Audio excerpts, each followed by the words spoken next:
Good evening to everybody on stream. Welcome and thank you for joining the stream this evening. So we've got this pussycat to do some work on. Let's start with the pyro being turned on. And it may be the background to do, but I did notice today that the side of his muzzle here does look somewhat slightly odd. So what I'm going to do is I'm going to apply a little bit more shading to it, and then hopefully it won't look quite as bad. So, and then we'll move on more to do the background.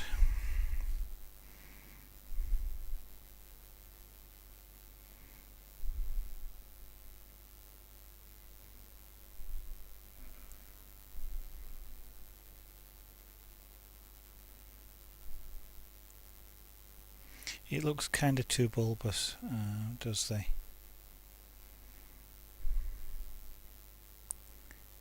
this area. There is a very tiny shade around here, so we'll just add a little bit in.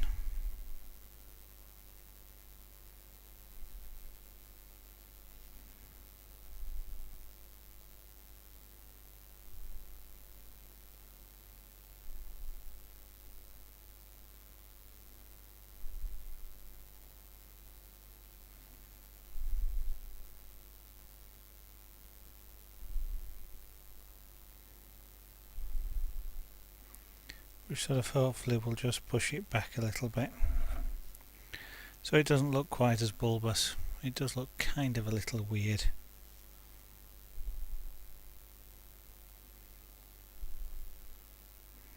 It really is the shape, but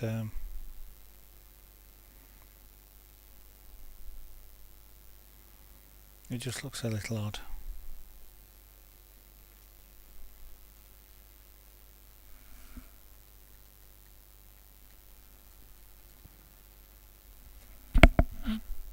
Yeah. I was just wondering what the noise I was hearing is, and it's actually started raining here.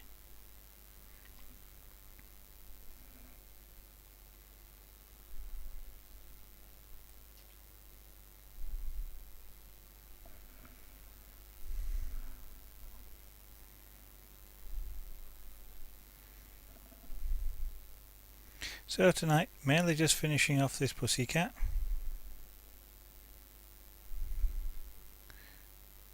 Should in principle be able to do so.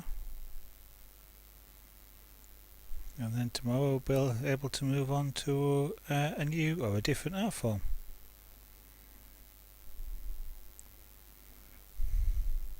Subject to me being able to actually find an image that I want to do, but we shall see about that later.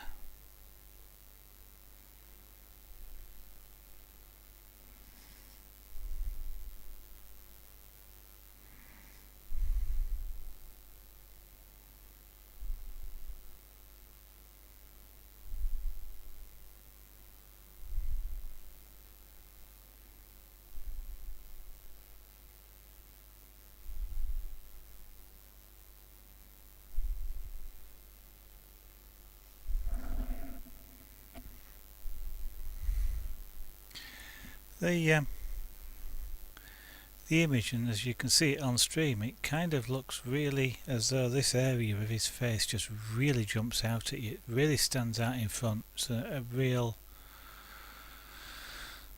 stuck on the front of his face type look, which is not really what it is, and it's mainly because it's just too bright.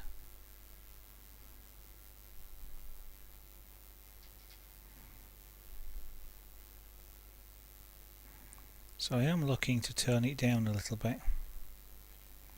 I mean, it is actually white fur, but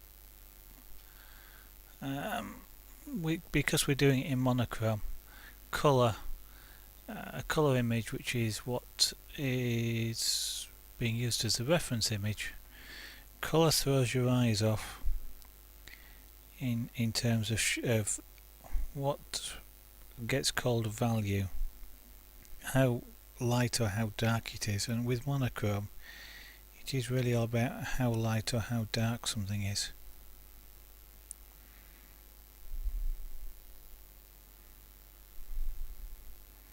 And so because it's white against black, I suspect if I used a colour picker on this, I would find that it's not white at all. In fact, I know it's not white. I can see that it's got a yellow brown. Well, it's going yellow orange. Part of that's the lighting. It's incandescent lighting, and part of that is just the, well, mainly incandescent lighting. But white fur isn't actually perfect white.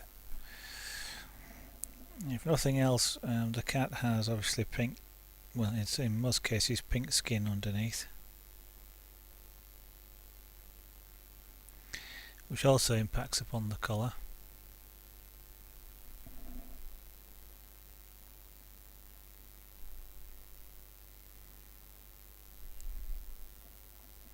So I need to knock the colour down.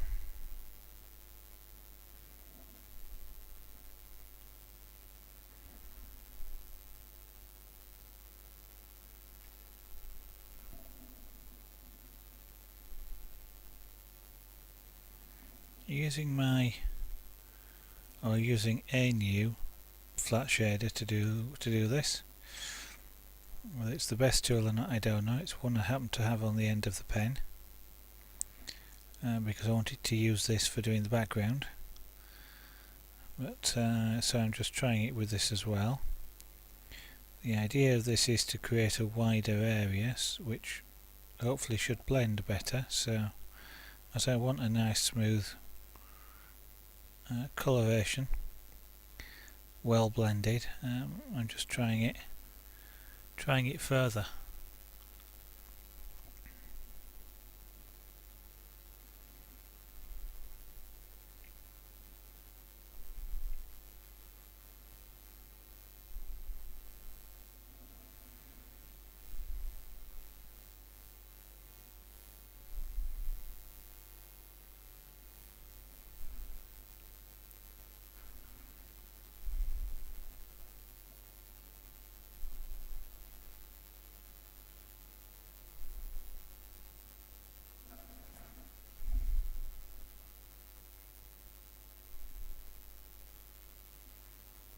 Probably need to adjust the angle on this tool as well at the end. It's requiring me to hold it more flatter than I'm comfortable with. I just need a slight bend on the end.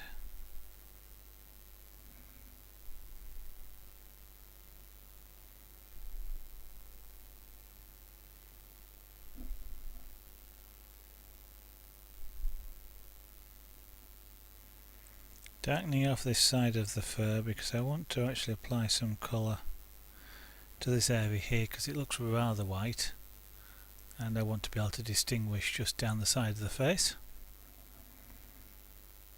So I start by adding colour here, and then I can add more colour to that there without changing the contrast between them. Ooh, cream buns have arrived.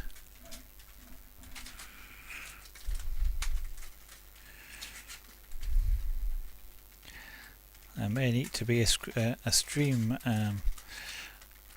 Be right back shortly while I stuff my face with some cream buns, but there again I might also save them well after the stream, so something even more to look forward to. Thank you very much. I'll just put that. I shall just tuck it down there. Then the pretty cats don't stand on it.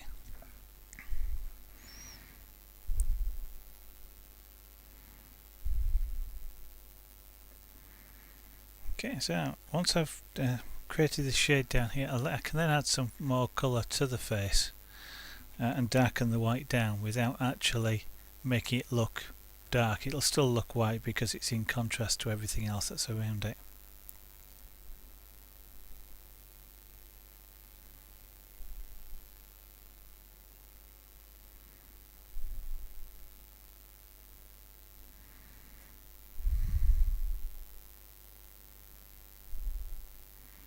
and hopefully then that will also mean that it doesn't actually jump out at you quite so much.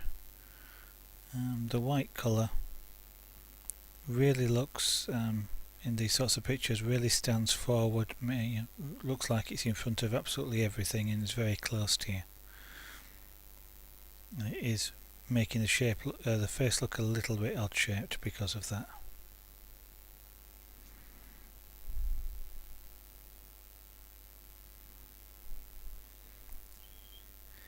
I'm using the tool fairly cool so that I don't suddenly get dirty great brown marks around here, because I really don't want to mar the lighter wood colour.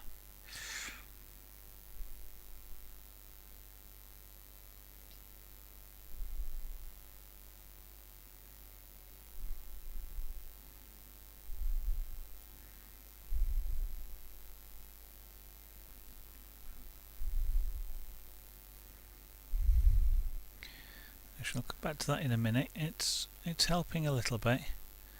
I need to do some over this side as well.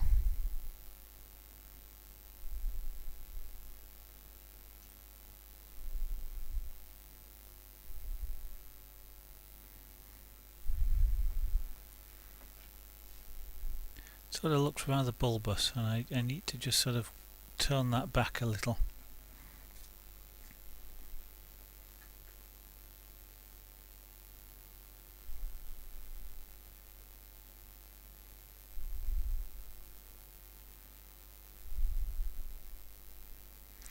Now as you're watching this, you may actually sort of seem to recede.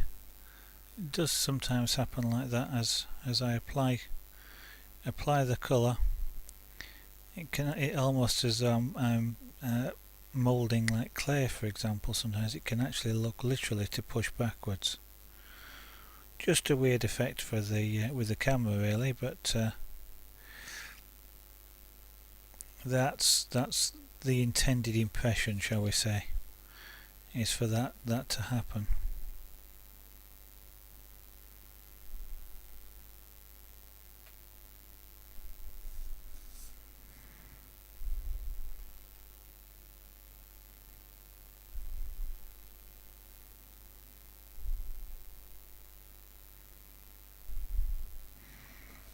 Though I may need a little bit more heat, I think. Actually I shouldn't really, but we shall see. Starting to look a little bit better here. It's not quite as pronounced a colour.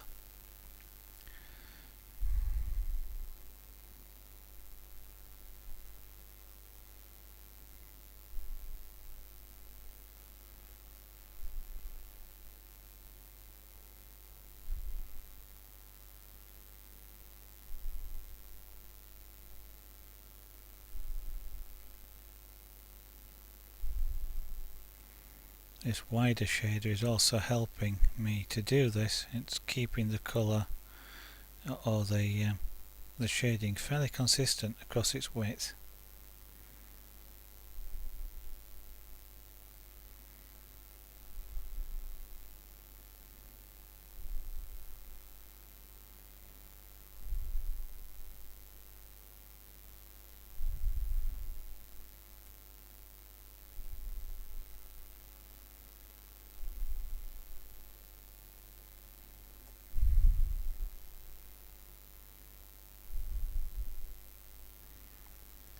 So if there's anybody new to the stream this evening, good evening, welcome, nice to have you around. What you're looking at here is an art form called pyrography.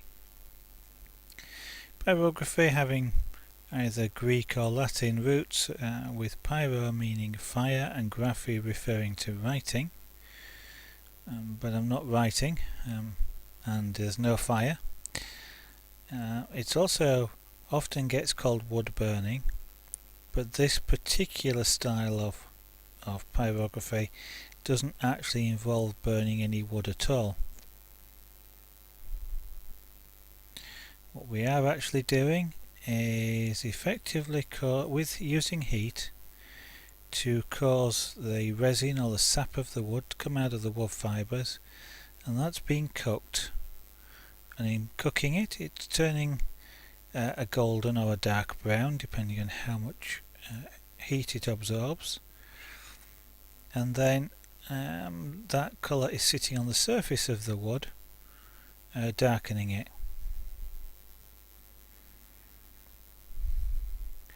There are forms of pyrography that actually do burn wood, and there are also ways of doing it that do burn wood. For example, some artists will use a blowtorch, which is a naked flame, and the wood often will be on fire. Now, generally speaking, they'll also do this using very large sheets of wood. A blowtorch isn't really a particularly precise instrument at small scale, but they do produce some excellent work. Now that looks a little bit better there.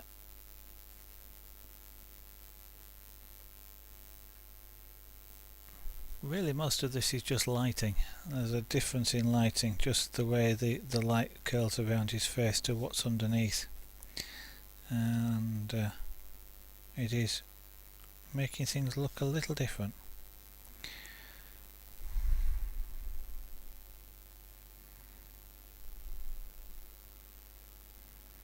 I did want to just tone down all the white.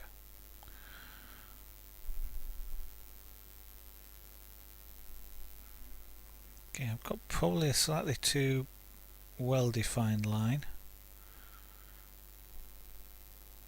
so we'll just see if we can smooth off that line a little, so it's not as easily discerned. I want to go from almost no colouring to a little bit of colouring without any real edge on it. I don't really want you to see it's been applied. Now, yeah, it's still too prominent at the moment.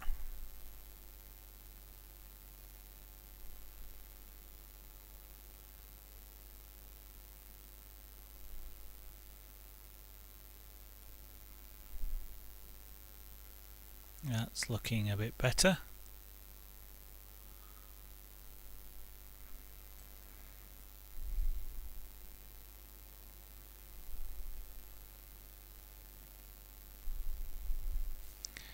Now I just want to work around this edge here. Apply a little bit darker tone.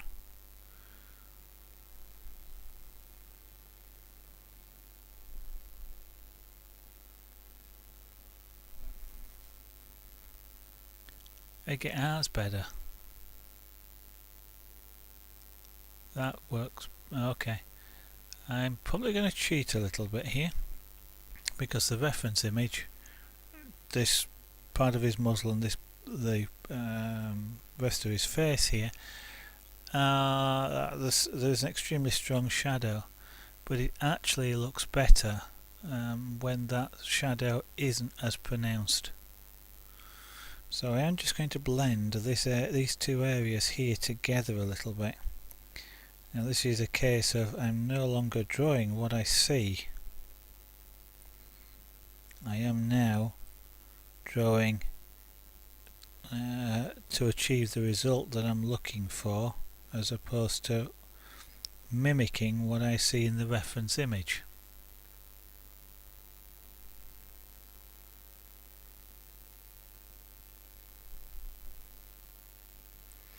And I suspect I probably could do with a little bit more integration of the fur around here as well. That may actually help.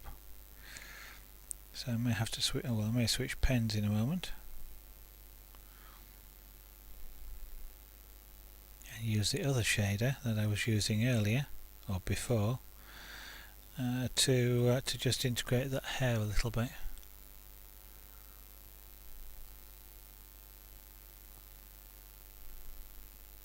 Now that looks better. The muzzle now doesn't look as bulbous as it did before, and I need to do a little bit of that also around on this other side. The white is still a little bit overpowering.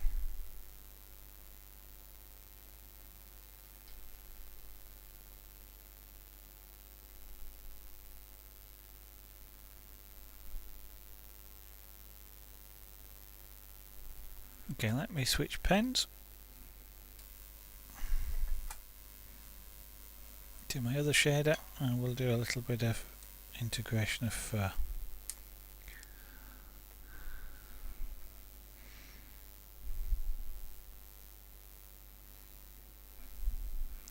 Shall need a little bit more heat for this. Now this is really just odd hairs just in the area here. Dark hairs just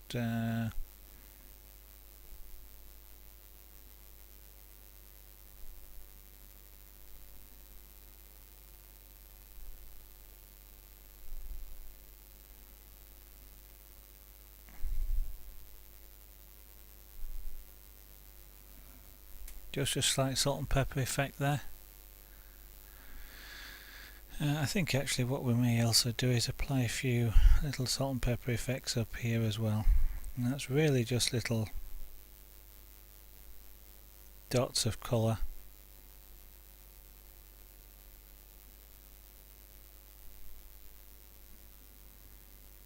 Just around the edge. Because it's not actually a perfect sort of white, it's not an actual perfect edge.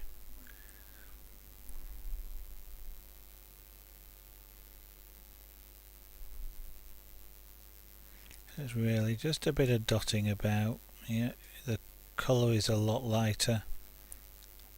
No real specific thing standing out, just sort of blobs almost around there.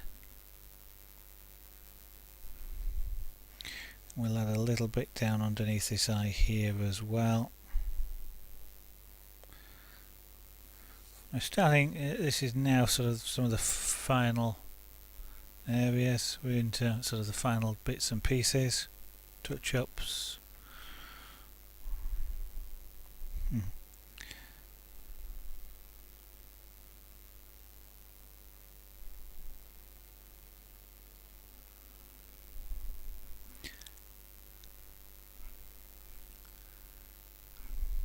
There really should be a bit more around here, but I'm not going to do that. I might scratch something afterwards. What I might just... Okay, let's turn the heat down a little bit. I'm going to try blowing on the tip to start with.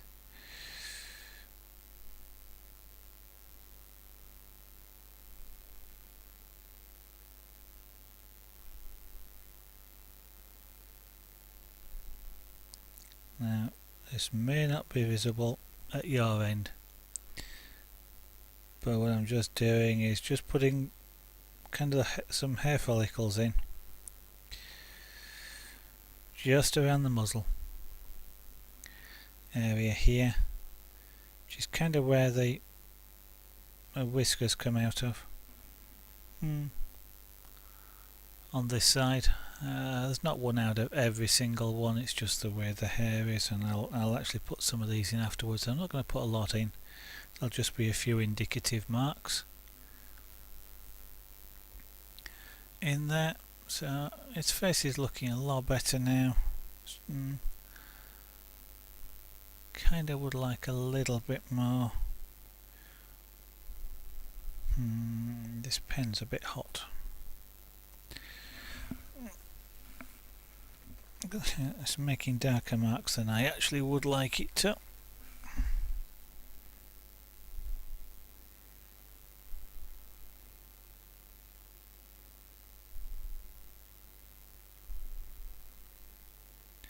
Just see if I can smooth the transition a little bit around here.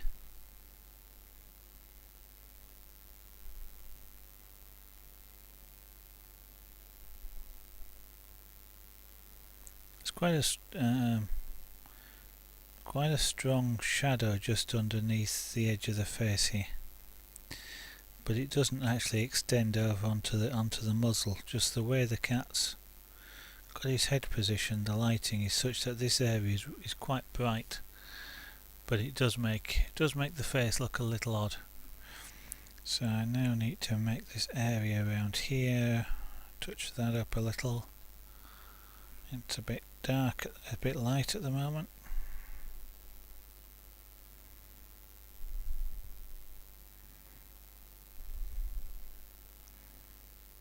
Don't want it to be too. Yes, still need some more. I need it to be a fairly consistent colour, but I do want a little tiny bit of variation in there.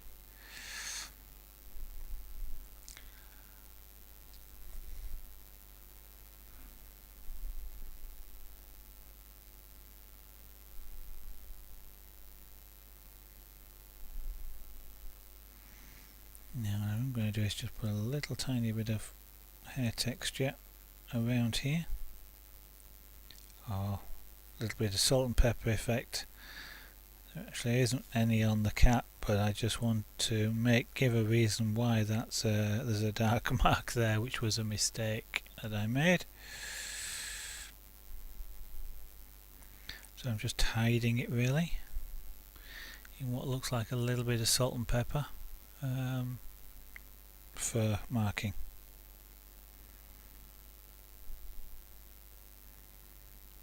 On the edge there, darken it a little bit as though there's black fur underneath the white, but it's not poking through, and that looks better.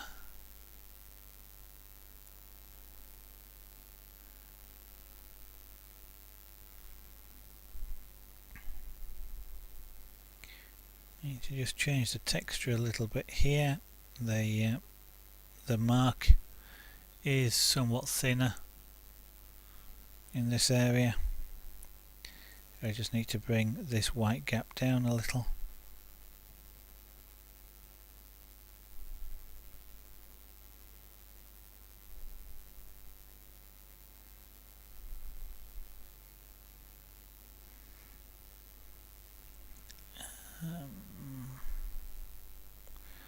So some of it is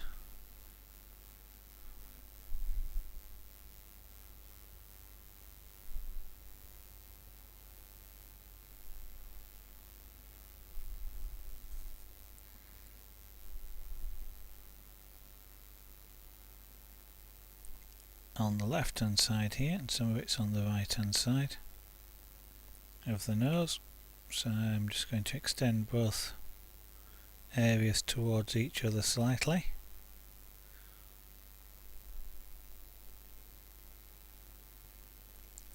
This is about making the markings look fairly close to what they actually do on the animal.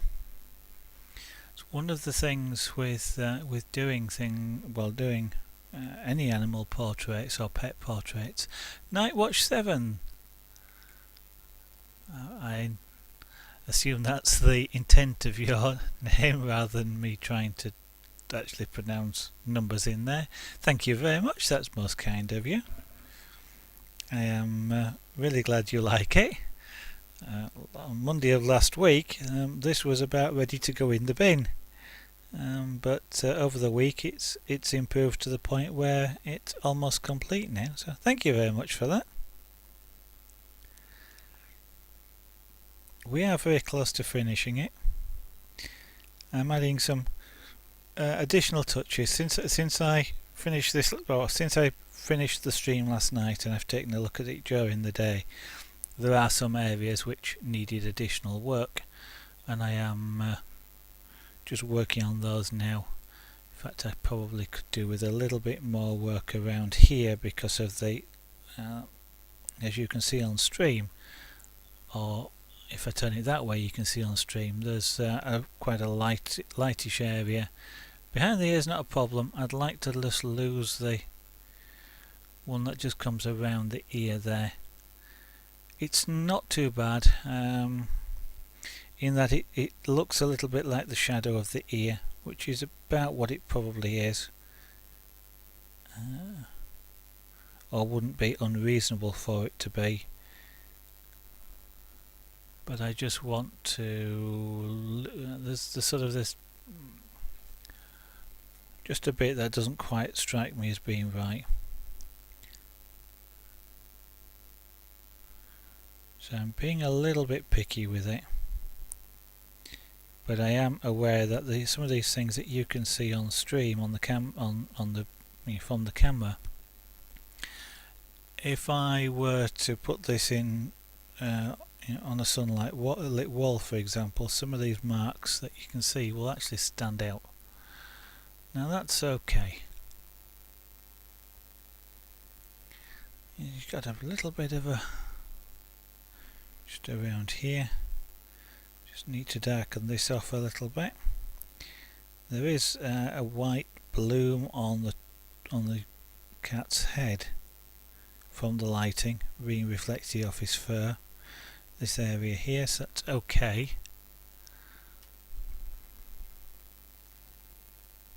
There's just no particular reason for having this sort of slightly triangular section here that's lighter.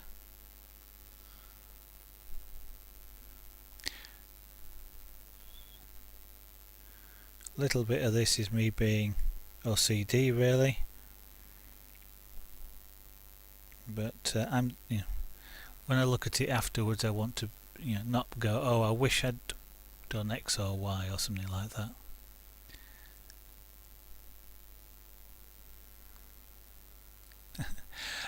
Don't bin it.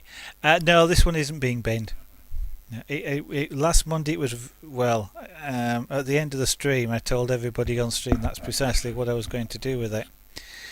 But after the stream I was trying some fairly radical things just for practice, because I was going to throw the piece away, and it started to look better, so I carried on doing those fairly radical things, and it looked better and better, and so it by Wednesday night it was definitely being kept, and now it's just tidying things up. Do I sell them? These two are personal pieces, but other than being personal pieces, I would quite happy to sell work that's it's a good way of getting hold of new wood, and the tools is to sell them. So yes, these two pieces, no, but pieces in general, yes, that's they would be available. Okay, I think that's not too bad. I think probably I'm going to need, oh actually I was about to say I need maybe to make the body here a little bit more prominent. I don't, because the background is going to be darker than the body, and that will mean that the body, which is white in this area, will actually look white. I may need to shade it again afterwards to match the lighting, but we'll see about that later. So I'm now going to switch pens again. I don't actually know why I don't put this. The machinery I'm using supports two pens. I have two pens plugged in, and I don't actually know why I'm swapping it out on the same one. But there are funnier things in life. Yeah, OCD sometimes can be beneficial.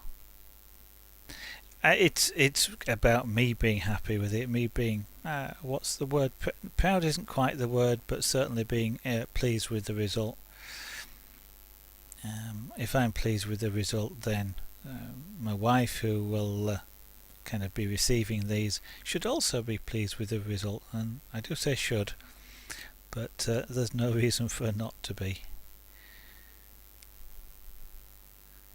So now I am now going to be just darkening off the background. Unfortunately, well, we are then getting closer to the end of this piece, but unfortunately it is somewhat of a slow process. I want to try and be as fairly consistent in tone in the background as I can. It works. There's two ways of doing it. One is creating a smooth tone in the background, and the other one is to create a sort of a mixed up background which is often done with sort of painting, so you get like a scratched or effect or just a variation in tone all sort of merged together, so that the background literally doesn't look flat but does actually have some interest in it. Either can work extremely well. At this moment in time I'm going to go for on these, to make the two pieces the same, going for a fairly flat looking background that just sort of hides there, doesn't jump out as anything that you actually want to look at. Thank you very much. It's a headset microphone, and the headset is because it's the only decent microphone I've got, and I'm trying to think what the headset is. I'll tell you if I'll take it off and have a look and see what it is.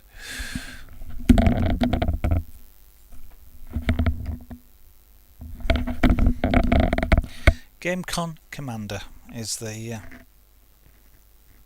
thing. It's one of the reasons I did get it was because of the reputation of the microphone that's on here, which I've had a long time now, or relatively long time. A decent mic does really help when you're streaming, and I don't really have the volume of the microphone turned up, so we're not getting things like clipping, and I don't tend to shout, so that does also help. But unfortunately I don't like wearing headsets, so I am saving up for a broadcast studio microphone, which will then sit on the desk in front of me, and then I can get rid of this headset because it's really warm wearing a headset. But thank you. Tillybug, good evening, welcome back to the stream. Thank you for joining again. You've caught me.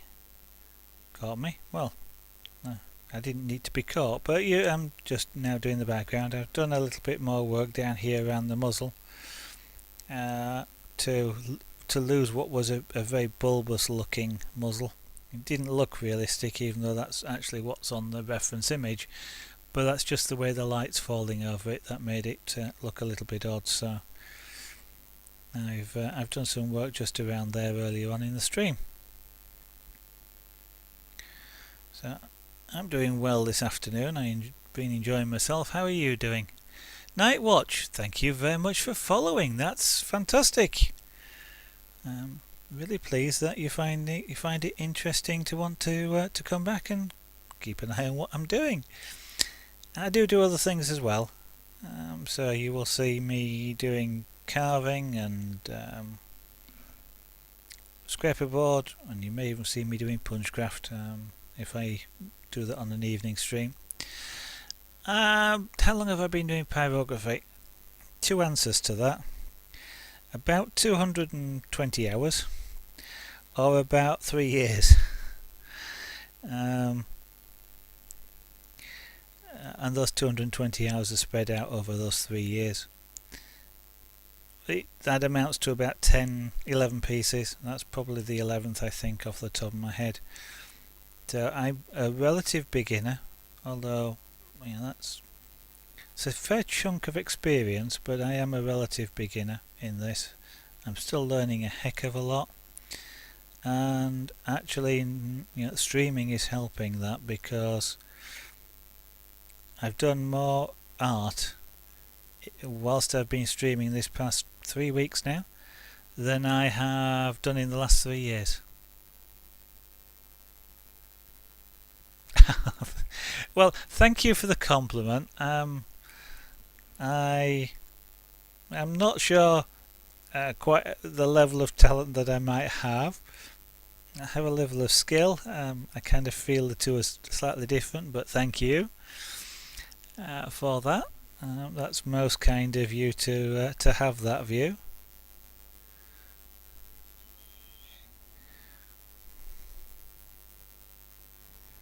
And I'm sure you have quite a lot of talent yourself. Do you do any art projects or crafts or anything like that, Nightwatch?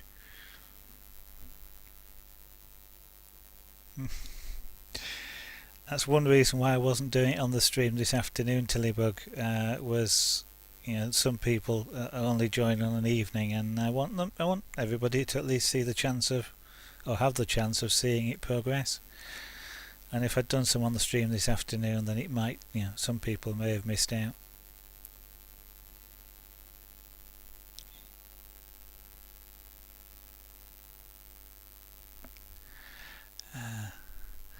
And Nightwatch, don't tell me that you have no talent or you can't draw or something like that, because I would say that I don't believe you. Everybody can. They might need more practice, and that I'll accept, but everybody can do some form of craft or other. One this afternoon that I was doing can be done from both very high skill levels to very low skill levels. The difference really is just in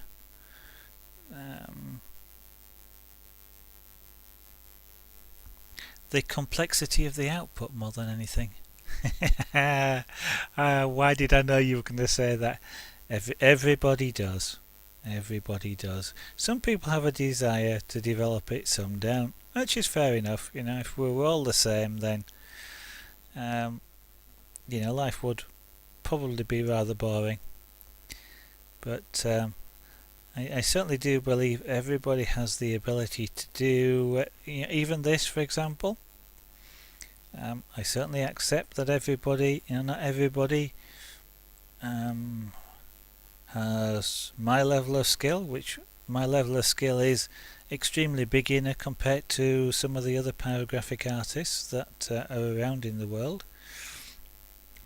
But the reason I have this level of skill is because I've, as I mentioned, spent 220 hours practicing.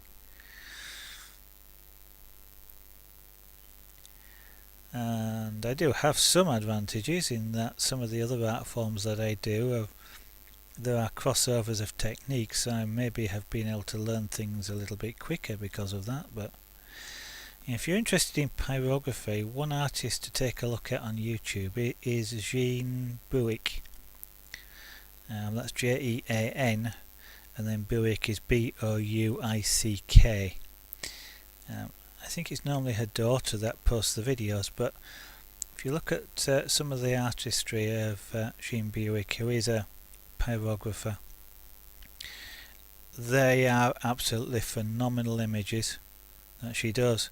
It makes this thing look like a cartoon, so that's kind of the difference.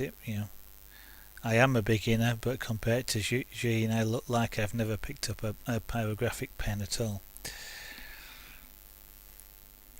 Unfortunately though, you'll mostly just see her videos in time-lapse, so it does give a slightly unrealistic impression of just how much work goes into a piece. You do 3D models occasionally? Okay. Nothing too complex? To some people, I suspect that the models that you do would be too complex for them. And one thing I would obviously say is it's always a good idea when you want to try and do something to pick something which is slightly too complex for what you're able to do, because that way you are required to learn a little bit more to meet that complexity, and that's how you gain the knowledge to keep moving forward, and the confidence to be able to try something new as well. But I am sure, to be honest, that your level of 3D modelling could well exceed mine. I've not done any for a long time, and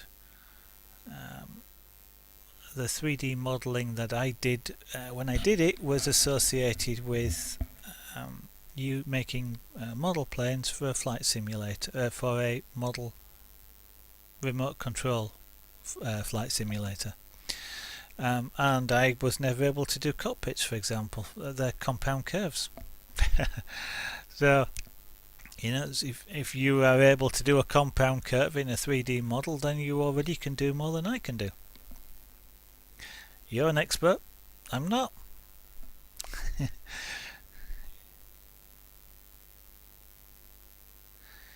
I would say that streaming as well encourages you to do more as well, and to develop. So it might be something you might want to consider doing as well. Night watch.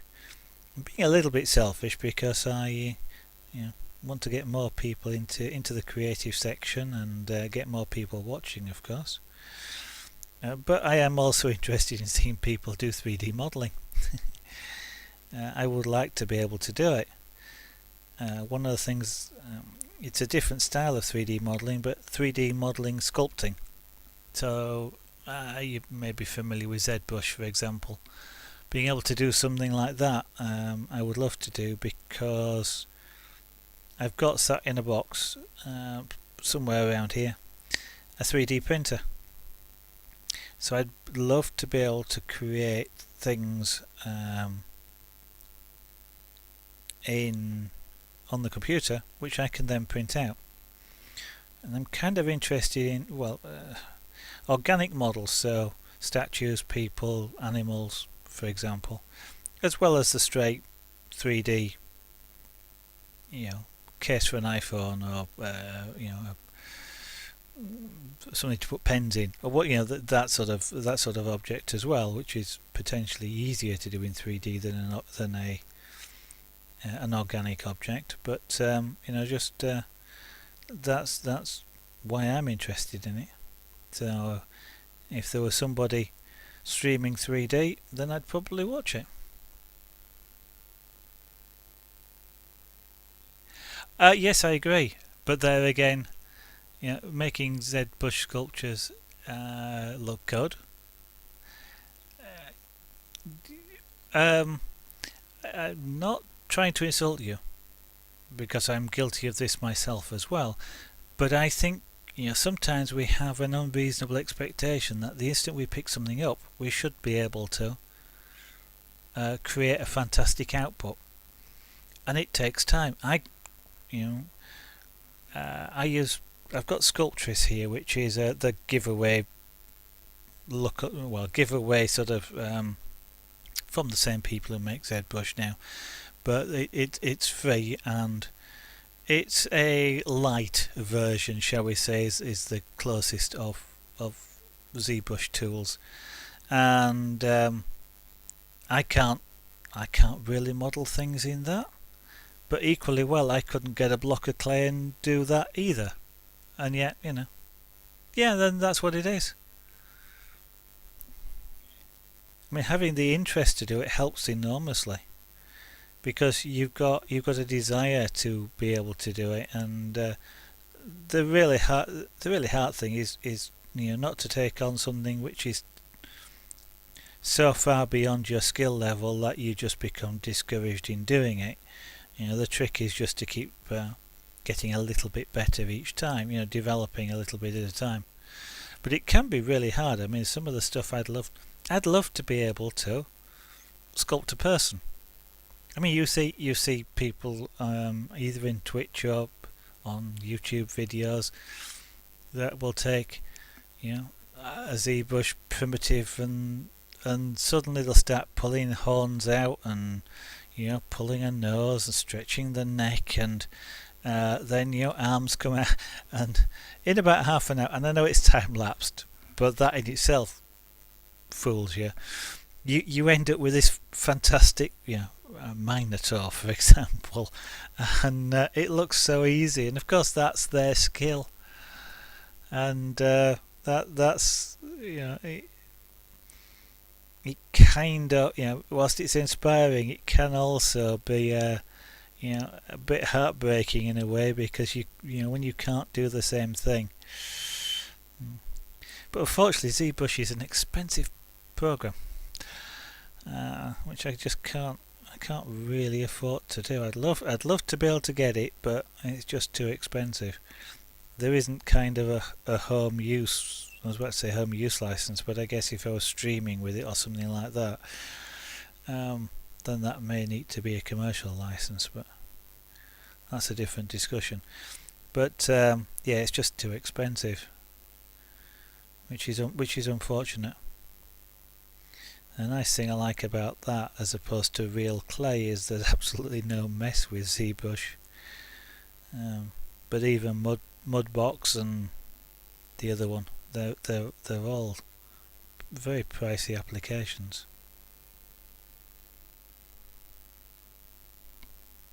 "3D Blog, good evening, welcome.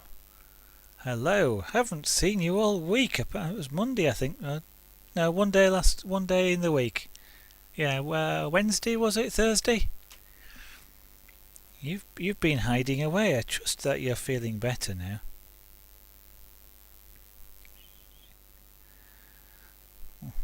How is the stream being received at your end tonight? I'm ingesting into Amsterdam for the past few days, so I'm hoping that you've got a decent stream. Okay, I don't monitor who's lurking, so and even if I did, I don't call them out because, well, I don't monitor them. But if I was going to, I wouldn't call them out because I hate that happening to me. I just want to sit back and watch the stream, and then you get a stream that says, "Hello, Zaraganat." I'm going to talk now.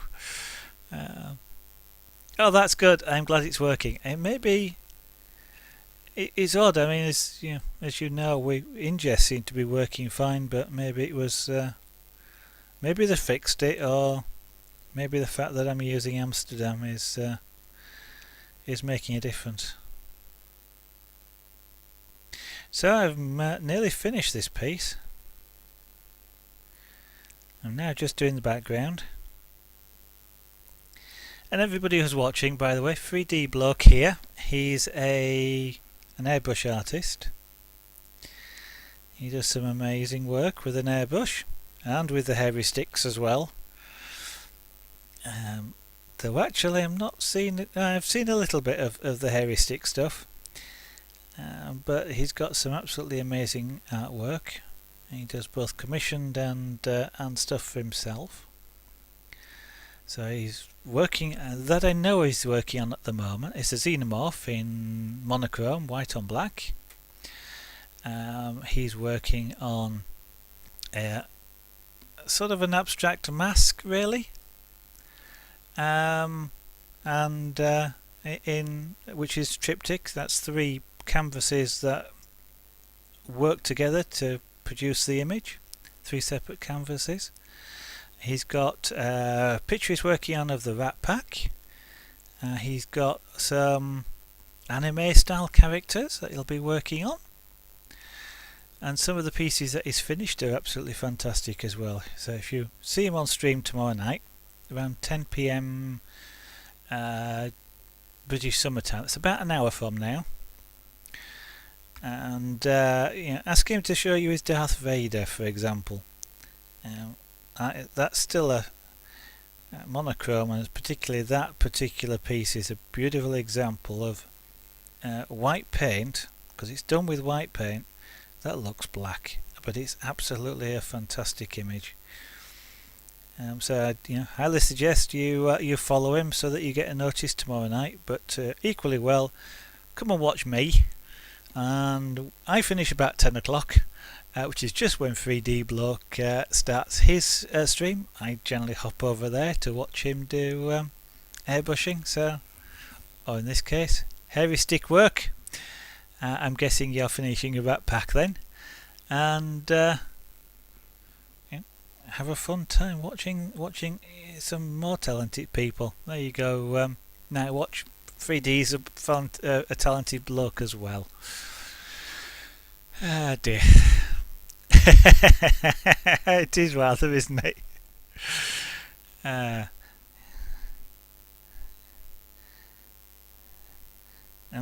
sort of half tempted to switch back to London to see if it's any better. Because in theory, I'm not dropping frames, but in theory I should have a better bandwidth into London than I should over to Amsterdam, because it'd be peered through London anyway, most likely. Or possibly Manchester, I suppose. Yeah, it could be Manchester. Yeah.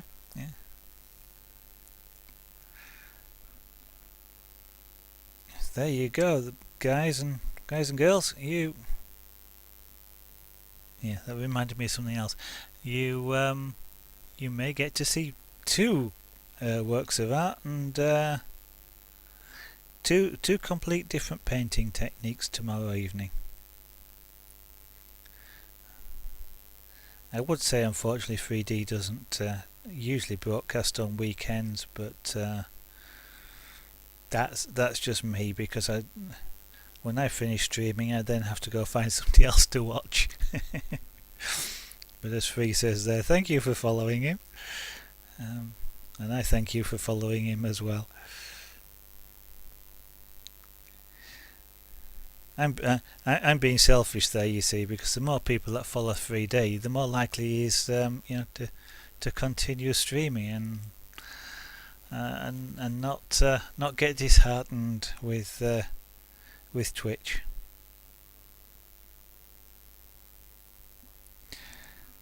Not quite sure whether I like this tool or not.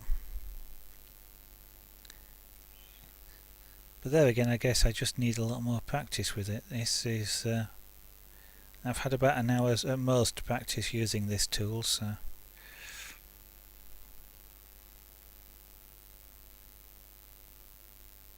probably I could do with a bit more heat. I think that's probably what's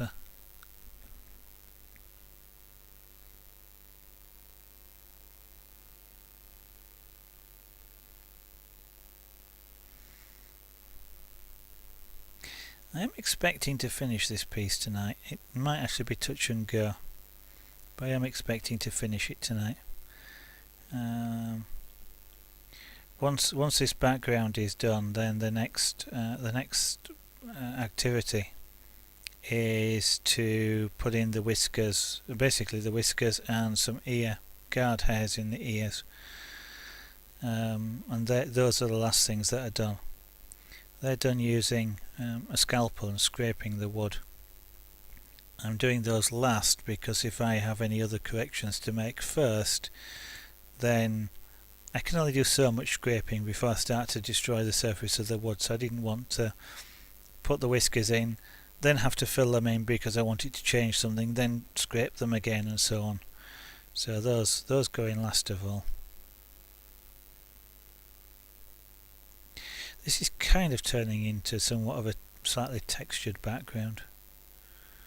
I was hoping to make it fairly smooth and a consistent image, but shall we say my inexperience of this tool isn't helping.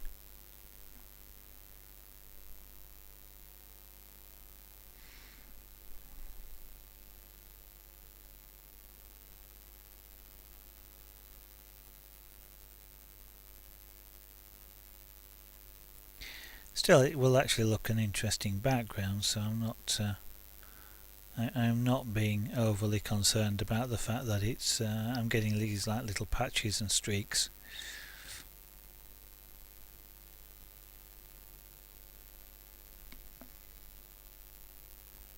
How do pyrography tools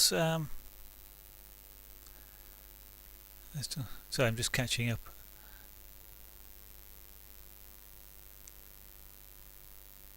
Yeah, no, I understand what you mean, Free, with... I'll catch your question in a second, Night Watch. I understand what you mean, Free, with that. I kind of feel somewhat the same. I guess, though, the fact that I've started a piece, so it's really...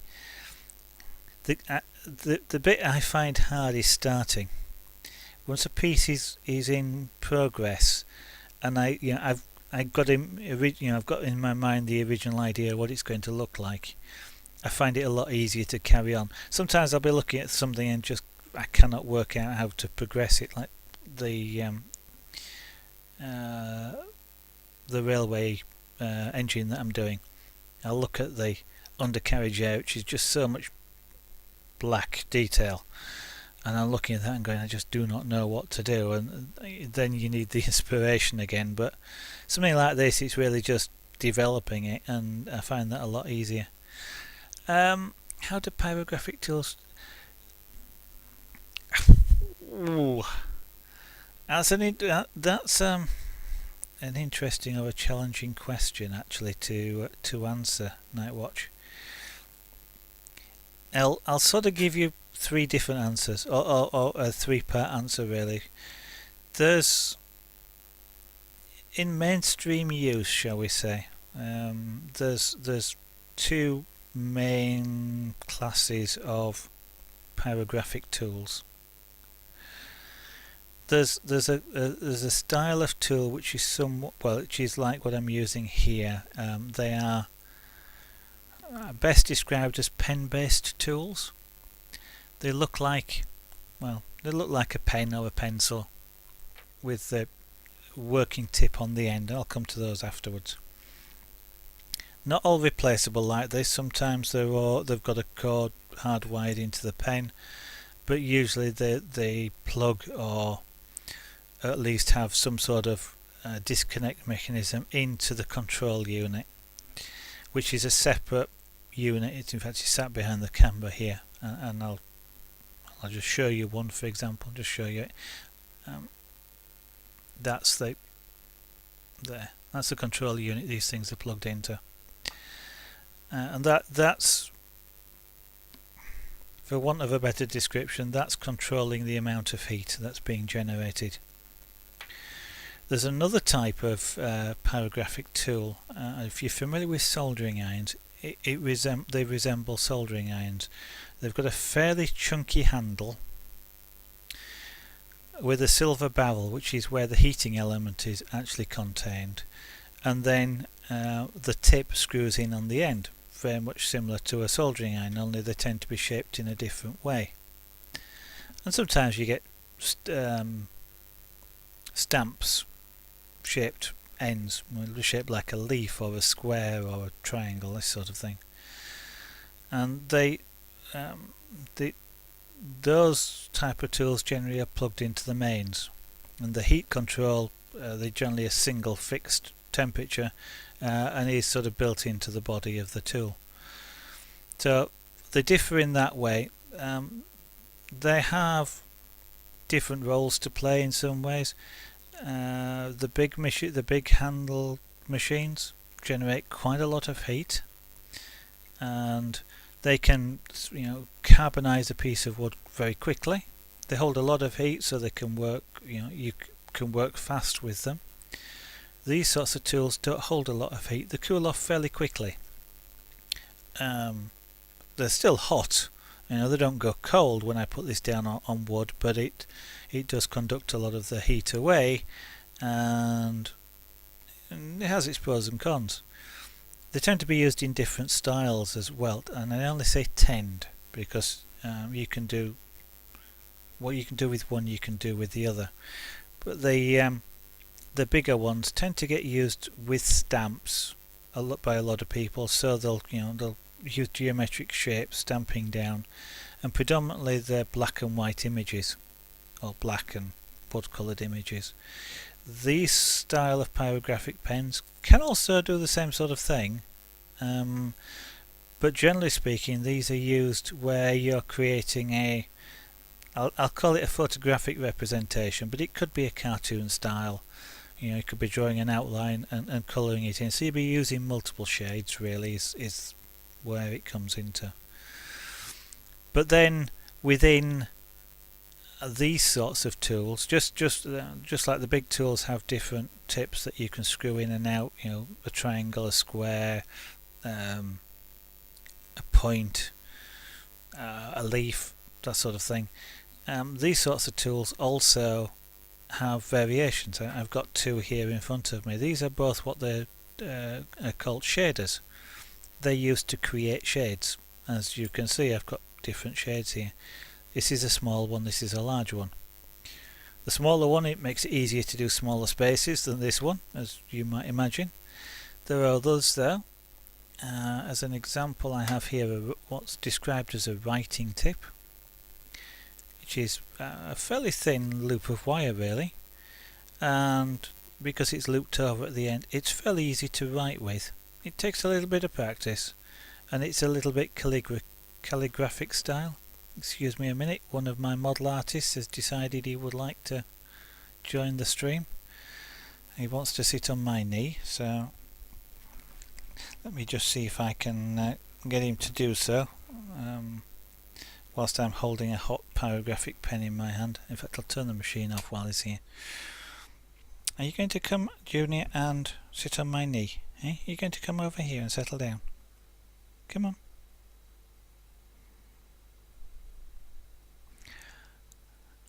Screen invader, that's true, yes.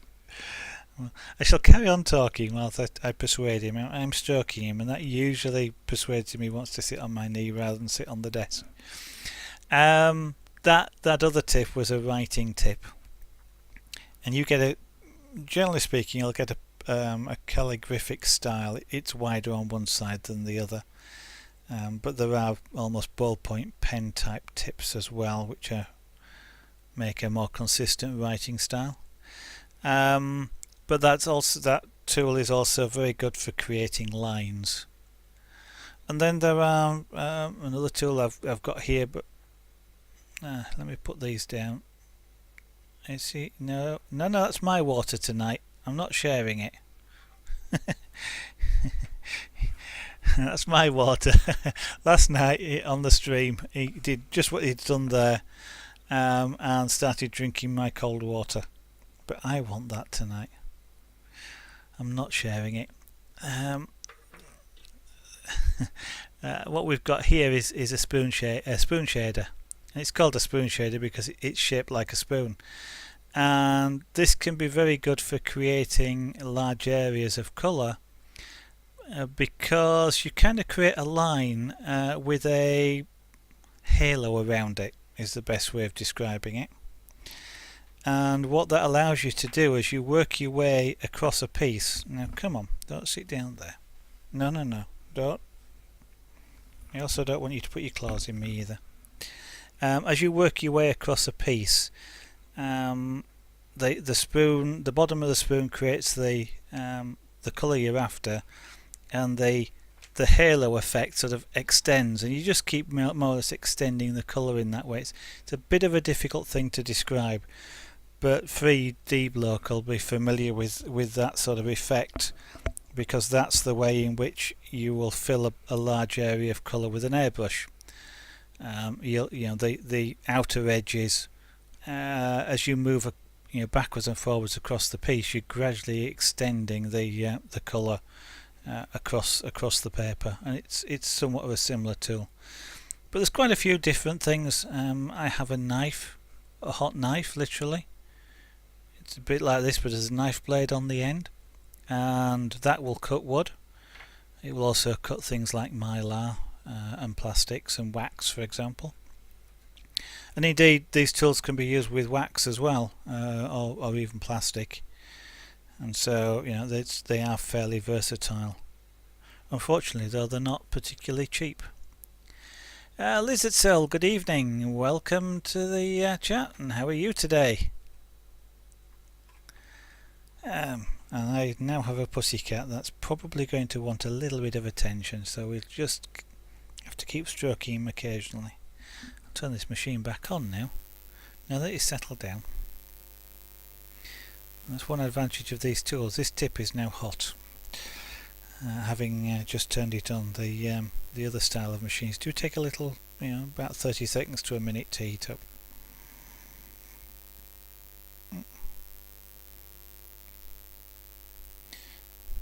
I am trying to persuade him to tuck his paws under, because as soon as he does that, it means he's settled down and he probably won't stand up, but we shall see.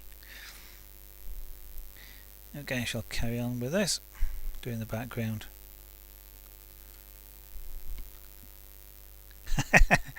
Now that's kind of a short form explanation. It's kind of a difficult question to answer, really, because of different people work with tools in different ways. I have seen, and you can see them on YouTube. You can see pyrographic artists that use a blowtorch, or even a welding torch, if they want detail. And they're working on great big sheets of wood, and they're doing it quite quickly. They're literally setting the wood on fire. You can settle down. He stood up again. I know the stream are pleased to see you, but they also like to watch what I'm doing, pussycat. Although I understand a few of you like just listening to my voice. Apparently, it's a soothing voice. And Junior here probably thinks the same since he's just settled down again.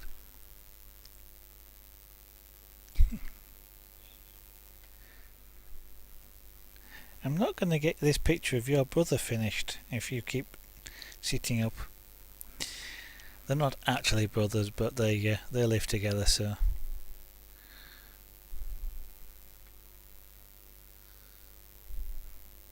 Hello, yes, he's now gazing up at me. In fact, the fella that sat on my knee is this fella here. He's the one that came and joined us just then.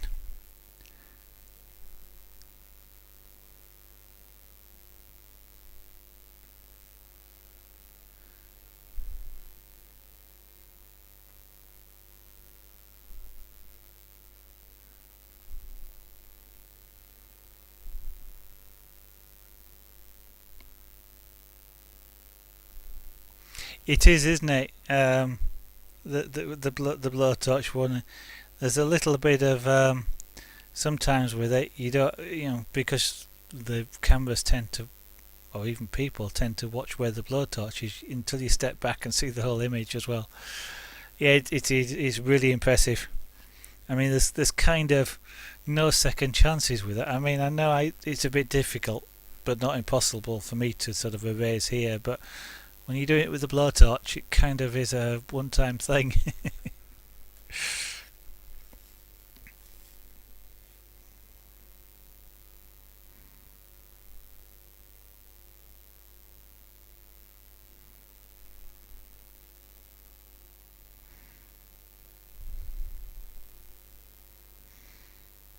Okay, I am learning that this tool does heat up quite a bit when it's not on the wood. And that's one of the reasons I'm getting little dark marks.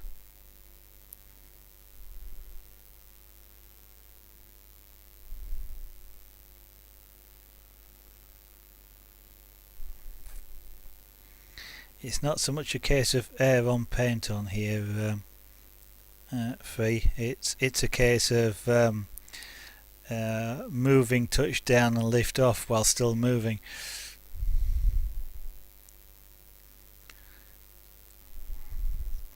That's for anybody else that doesn't understand, that's a reference to airbrushing technique to create lines without creating a blob at the start or end of the line, so you actually get a consistent line. It's the way in which you have to handle the airbrush, and it's a similar sort of technique I have to do here to stop getting a blob at the start and the end of every line. I have to move the tool, touch it down to the wood, keep it moving, lift it off before I stop. If I touch it down and start moving, I'll get a dark mark. If I stop moving and lift it off, I'll get a dark mark. And it's actually quite interesting how techniques are common, or at least similar, across quite a few different crafts or hobbies, however you wish to describe what we do. Yeah, dagger strokes come into this as well. Although I don't actually, they're not as bad, dagger strokes, but that's effectively what all this hair is free. I'll explain it for everybody else. A dagger stroke is literally it's sort of you end up with sort of like a triangular shape, a bit like a dagger is the idea. So you start with a fairly, well, let's say a bulbous or a large space that gradually gets smaller and smaller and tapers away to nothing. And it's sort of a technique where you put the paint on and then start moving, and you keep going basically. I'm doing the same thing here where I'm putting it down and then dragging, and I create a little dark starting mark and then a fairly consistent but thin line away from it, which actually represents the cat fur extremely well. Yeah, I have my own version of dagger strokes. These are all techniques that you just learn. You know, it's airbrushing. It's one of the three techniques, the base techniques for airbrushing.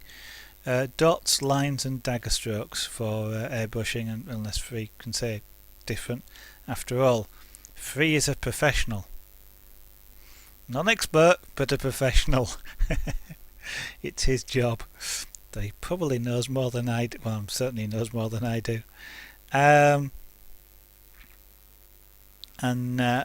if you can master those in all orientations, so up, down, left and right, they help enormously in airbrushing. I'm not sure there's anything specifically comparable here. Are you going away, Junior? No, you just want a bit of attention. Okay. I'm not sure there's anything specifically comparable with pyrography. But one of the things that you, in this style, you do try and strive for is a consistent colour or a consistent coverage, which I suppose is something that comes in airbrushing as well. You don't want dark marks. You want ideally to be able to create a whole section here that's all the same shade, no dark bits, no light bits, etc. And that is sort of one of the hardest things to do in pyrography. Is that it's very easy to create, you know, these hair marks, if you like. There is a technique to them, but it's essentially fairly easy to do. You know, you just put your pen down, wait a bit, and move it. Getting them all in the right length, the right size, and the right colour, and everything else, that's where the skill comes into that. But essentially, you can make the mark. Trying to get a really consistent background, I'm not very good at it, as you can see. But then that's the thing that takes a lot of practice. Hello. He's gazing up at me now. Oh yeah, blending, that's right. Yeah. Ninja cats.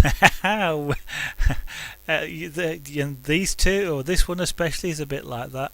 One of our others is even more a ninja cat. She just appears on your knee. You never know where she was or how she got there, but she just appears. But welcome. I should say welcome to the studio, shouldn't I? Which is rather appropriate, whether you consider it an art studio or a television studio. Yeah, the blending lines, texture. I've not got as far as texturing yet, so I can't comment on that. I know you were talking about figure eights the other night as a way of creating a texture. It's something I've got to learn, is texturing. Blending and blending lines and the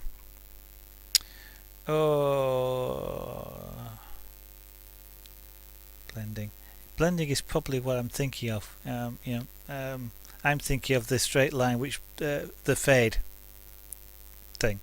I'm not quite sure whether that's how you describe it as blending 3D, but you know, more or less hard edge away to nothing sort of technique. Yes. I know I've got about half a roll of wallpaper, or had, because I've thrown it away, with dots and lines, dots and squares, because they're lines in different directions, and dagger strokes on them. I don't think on that particular roll I did any blending, but it is something that I need a lot more practice on. The problem is I don't like practicing. My practicing that I like to do is actually doing a piece of some kind, and I'll practice on there, but I don't want to ruin it, so it's kind of like I want to practice stuff that I can do well, which is kind of pointless really. Yeah, faded down. Okay, we're talking about the same thing. Anyway, good evening, Ninja Cats. Again, thank you for joining us and for following. That's most appreciated. Do you have any particular interest in art, or are you just like watching people? I'm sure you have a skill in art. Most people do. They may need to develop it a little bit, but as Nightwatch was discussing earlier, he's got a skill in 3D. So I think 3D modelling. So I'm sure. What would your skill be? Yeah, I kind of did the same thing, but I think I at least did have the discipline in 3D to keep going back to doing dots and what have you. In actual fact, I kind of found it a little bit fun. Not the dots. The dots are relative. The dots exercise, by the way, people, is not creating the dot. It's creating the dot where you want it to be. So one of the things that's suggested is you draw vertical and horizontal lines, so you create an intersection, and either randomly or squares. Basically, it doesn't actually matter. But then you go across go right to left, left to right, up and down and up, and hit the centre of each of the crosses with a perfectly formed dot. And then sometimes it'll be a wide dot, or sometimes you'll do a tiny dot. The wider dot sometimes requires you to do a circle around it, but have the centre of the dot exactly on the cross. And just keep doing that. So because what that's teaching you is where the paint hits when it comes out the end of the airbrush, and that is really important. If you don't get that, it's kind of hard to get a good picture at the end of it if you're not sure where the paint's going to come out. Although, to be honest, that's part of the technique you learn, is to be able to see very, very, very tiny quantities of paint hitting the canvas, so that it's so fine that most people don't see it, but you just can just tweak where you are. Lost in House, good evening as well. Nice to see you here again.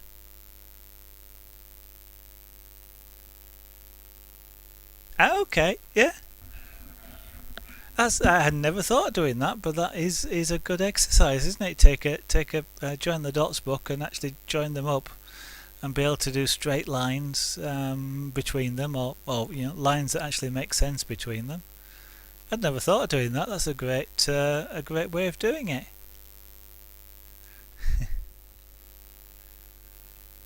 Knitting, I can do knitting and crocheting. I don't play Warhammer though.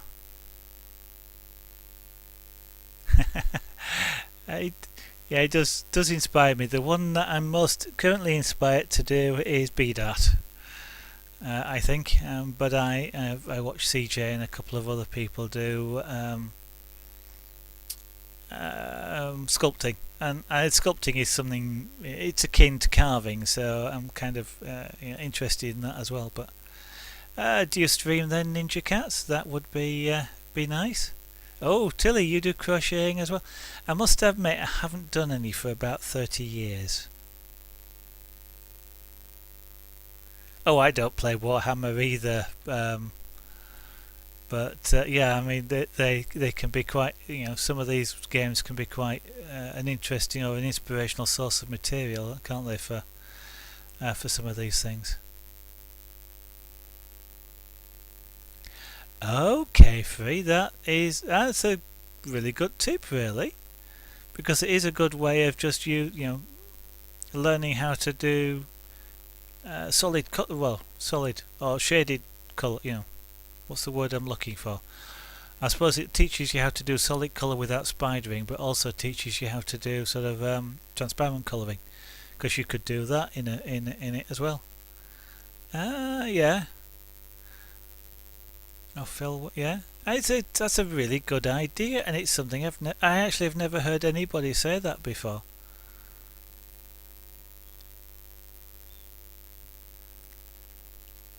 I'm just trying to remember if I've got any crocheting needles. So you're getting me interested. But there again, I'm not sure.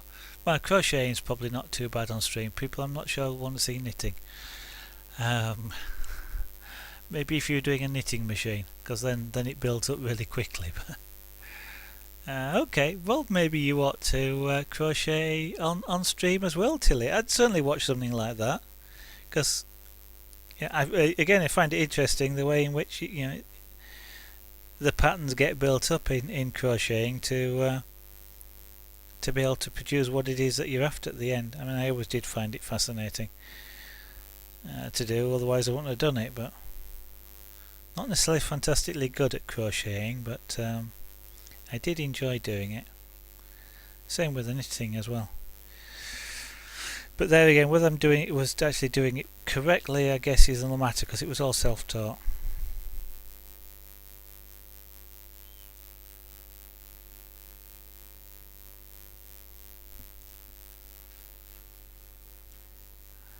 Oops! There he's gone. I thought he was going to stand on the pyro tool then.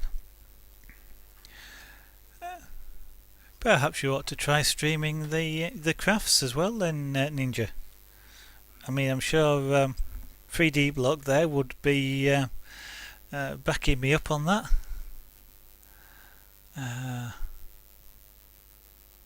Okay, well, not everybody likes it, but I certainly would encourage you if you felt able to do so.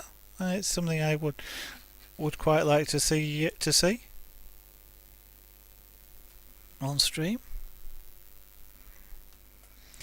Since I mean, it's quite literally, and I think other people have said the same thing, quite literally, since I discovered Creative section, which is probably a month or so ago now, I actually haven't watched another stream. I haven't watched. I used to watch a few gaming streams, mainly some of the simulators, and actually that's not true. I almost haven't watched any of the gaming streams. Used to watch quite a bit of Minecraft and some of the simulators, and since I found Creative, I actually have watched very few. I've not watched any Minecraft at all. I corrected myself because I have been watching Train Simulator on an evening after my own stream finishes. There is one of the streamers on there that I watch, which incidentally I only came across after I discovered Creative, which is really weird, but it's sort of taken over as the Creative section, and I just don't go anywhere else. Twitch is, you've got your favourites down the right hand side, and it's kind of like, there's, I don't know,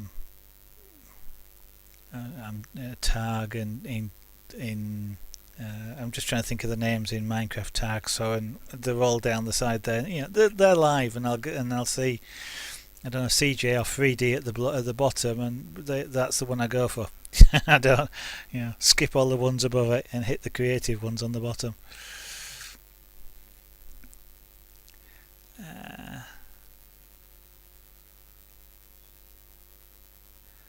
Lots of people don't know, Tilly. I mean, this part. I mean, part of the reason why. Well, there's a couple of reasons, but part of the reason why this afternoon and yesterday afternoon I was actually streaming in the Train Simulator section.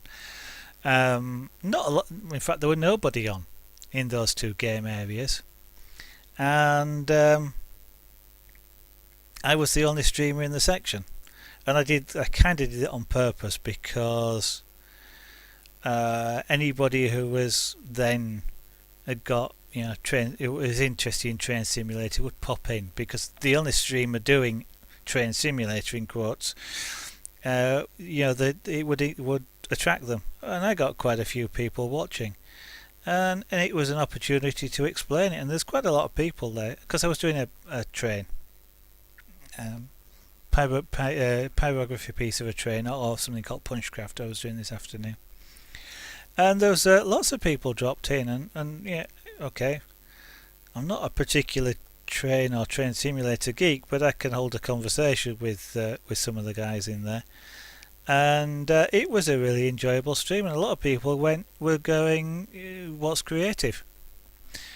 And so it was an opportunity to advertise it, really, more than anything. I wasn't particularly expecting, to suddenly get hundreds of people in there, in a stream just because of that. But so advertising comes in useful.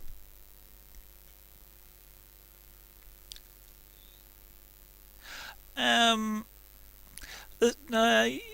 know where you're coming from, Ninja Jazz, Ninja Cats, with the drawing. There is a lot of people who do electronic drawing. There's some that do pencil drawing, and one of the better ones that his name has just escaped me. I can't remember his name now, but some people do pencil-based drawing or watercolor pencils, that sort of thing. So, but they're fine. But the more the merrier. Okay, perhaps like me, you tend not to watch those. There's a couple that I'll watch. What's his name? Artillery62, JB Drawing. But I've watched him for a long time. I watched him when he used to broadcast in the Minecraft area, and so I've kind of watched him there. And I will sometimes watch them if they're explaining what they're doing or the techniques that they're using, because I want to learn. But yeah, I do prefer, my personal view is I prefer the physical creative rather than the electronic creative. But different people are different things.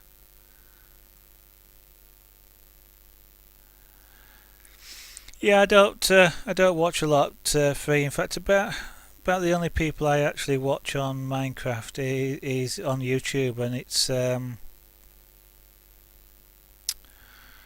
Direwolf or Covert Jaguar, perhaps.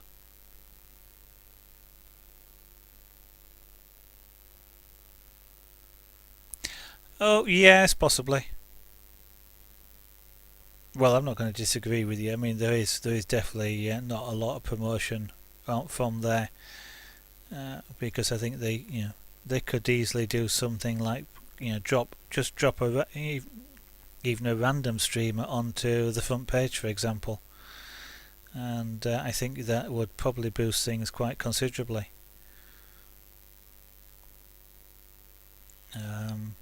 Because I mean, even some of the creative people, like Danish, who regularly get several hundred viewers, doesn't actually. Oh, that's the guy, by the way. Thank you, TK Art Norway. He's the one I was trying to think of with the pencils. Although I know the other night I was more or less screaming at because I didn't want to say, but I was more or less screaming he got something wrong. It didn't look right, but anyway. But TK, yeah, and even TK or Danish, they're hitting several hundred viewers, and they're still not on the front page. I know for the past few days at least, Danish has been in World of Warcraft and streaming stuff in there. He seems to have got, mind you, with him always being, I guess, in World of Warcraft, they've probably got used to him being there. I know when he first started going in, there was lots of you're not supposed to stream in here. To which he pointed, he says, as he said, was why? No, nothing in the terms and conditions say I can't. Contrails, I haven't. I'm not sure I've seen him. I possibly have, but the name doesn't come to mind. Yeah, I've still got his latest one loaded. He's. I guess I must have either a playing style or a mentality or whatever, a bit like him in that. Generally speaking, what's in his mod packs is the stuff I'd pick for myself. So I do like that. But I equally I haven't played. I've got his latest pack. I've got a reasonable technology base, and I just haven't done anything for a while. I keep thinking, after when I finish streaming, I should fire it up a little bit. I've sort of got a little bit of an itch to go and just do a bit more. But I enjoy watching him. I don't generally copy what he's doing, but it is interesting just to keep up on things. And I do find him an entertaining streamer. Oh, sorry, not streamer. He doesn't stream. YouTube. And occasionally, Sorin, who does stream. Of course, if anybody's watched any of Direwolf's videos on Forgecraft, Sorin is usually around, and Sorin streams, so quite often you'll get Direwolf is on Sorin's stream just because Sorin's streaming and Direwolf is recording a video. But I kind of half think half the people who watch Sorin are probably doing it just to see Direwolf. It does seem a bit like that sometimes because his chat explodes when Direwolf comes on stream.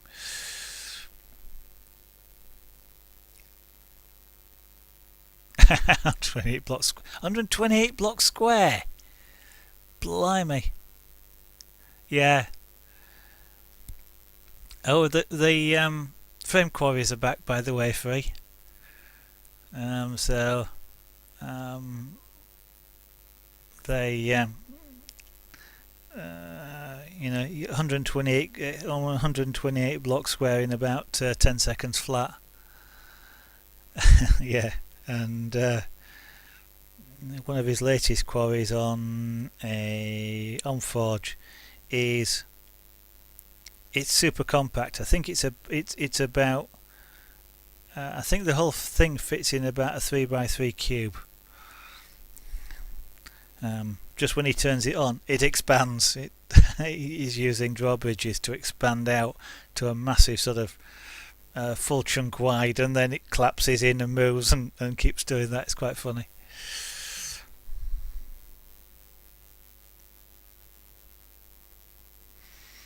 So this pyrography stream has become gaming stream.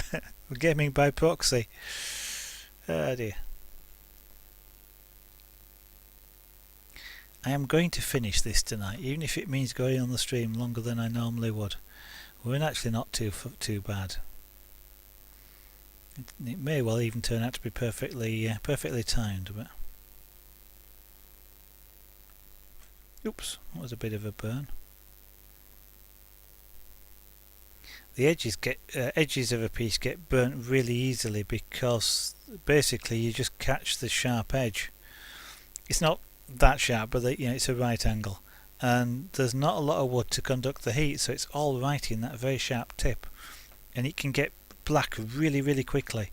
So when you're doing something like this and you're coming up to the end, you've got to be really careful, otherwise you get a black outline, and if that's not what you wanted, you have to sand it down afterwards. That's the way you get rid of it, by the way, if it happens. Very fine sandpaper.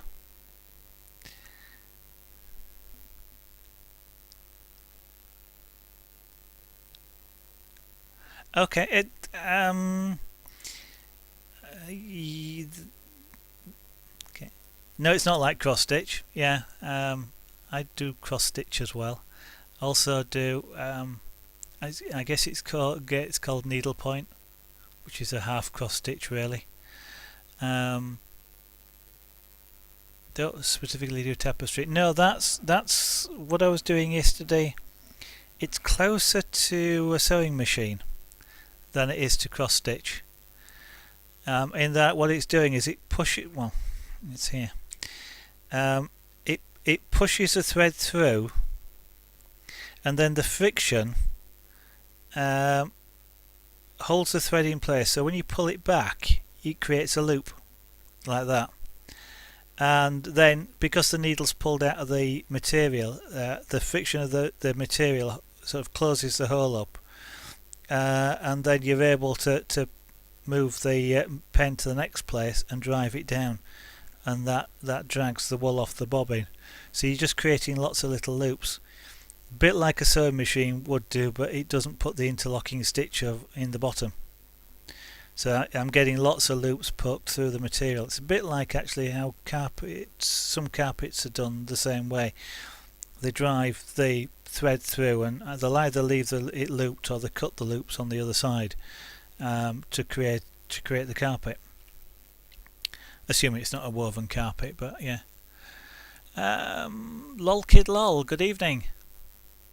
Welcome to the stream. Welcome back to the stream, should I say. Nice to see you.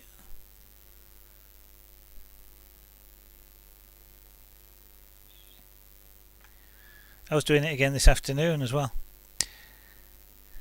It's progressed quite far. Just let me take a slight detour. I'll just show the people that don't necessarily know what we're talking about. The piece that was mentioned there, that Ninja Cat's mentioned, that's the front of it. So it's a locomotive. Which is what I was doing in the train simulator section. Now unfortunately this camera is a bit blue sensitive, so the colours are a little bit off. This is dark red, it's looking almost black on stream, and here you're just seeing black, and it's actually there's dark red and there is some black in there, but you can't actually see it for some reason. The incandescent light and the camera seem to be a little bit blue sensitive. The white balance should be auto adjusting, so it must be the two are combining. It was a bit better this afternoon on stream.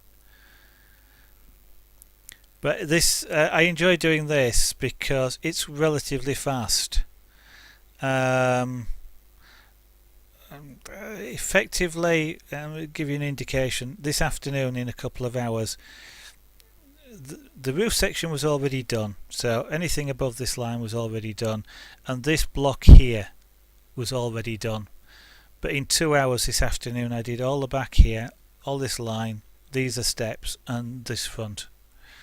And I was talking whilst I was doing it, and those of you who watched me on stream know I tend to slow down somewhat when I start talking, so but yeah, that was something I was doing this afternoon, just doing it as a ad hoc stream really, because I didn't want to deprive you guys, you see, of seeing this piece finished, so I didn't want to do it on stream, but I felt like doing some art. Yeah. Thank you all for the compliments. Yeah, actually there's, have I got, no, I haven't got it out at the moment. There's a similar tool to this. It's actually black, but that's beside the point, with a larger needle, and it works with normal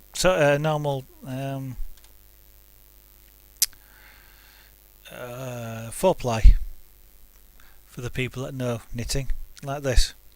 I'll work with this, and I've got a canvas like material that you can punch through, and you can actually use normal knitting wool to create pictures with, but they're just larger, of course, and that's why I've got that wool, by the way. I bought rather more than I actually needed in the end. I created a rug which was probably about 3 foot square, and I thought I'd need a lot of wool to do that, because it was of a pussycat, mainly a pussycat face, but a bit like this sort of view, and I didn't even use a ball, and I've got about 8 of these. I've got 2 bags full of wool, and in all sorts of colours, greens because there were grass in the background, and white and brown and all sorts of things. So I've got to find some more projects to do that with. When did I start streaming on Twitch? It's got to be about 2.5 weeks ago, I think. I don't actually know.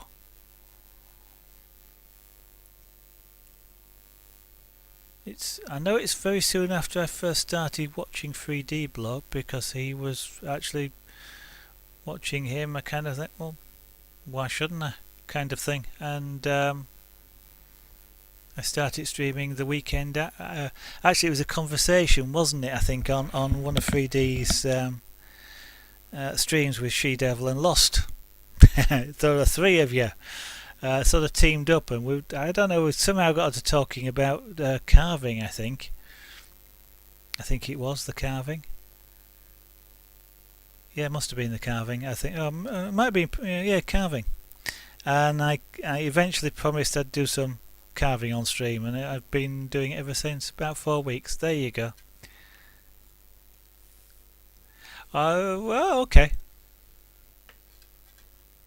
Yeah, something like that, and that's not particularly long. I got the impression you'd perhaps been doing it longer than I had lost, but Lost in House. For those that don't know, Lost in House is a music streamer, DJ.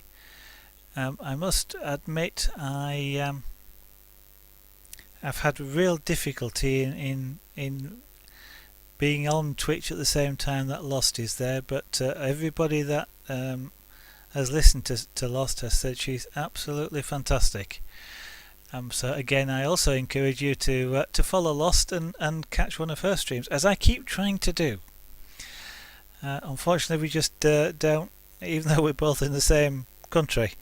I just do not manage to catch the right streams, but I promise I will do one day. Lost, I keep trying. But yeah, everybody says Lost, excellent streamer, so happy month anniversary. Thank you very much.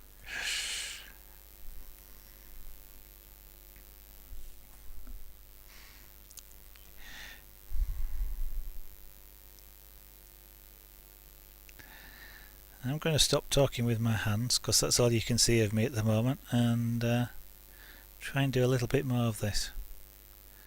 If nothing else, because I've got 2 cream chew buns sat down to the right of me, and they are calling.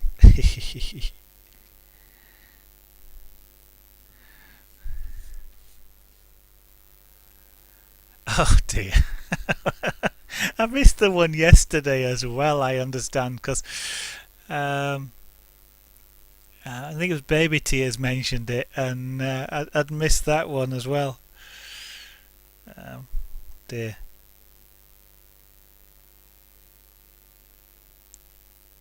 I'm fairly sure I'm following you as well, but and my PC should pop up people I'm following when they go live. I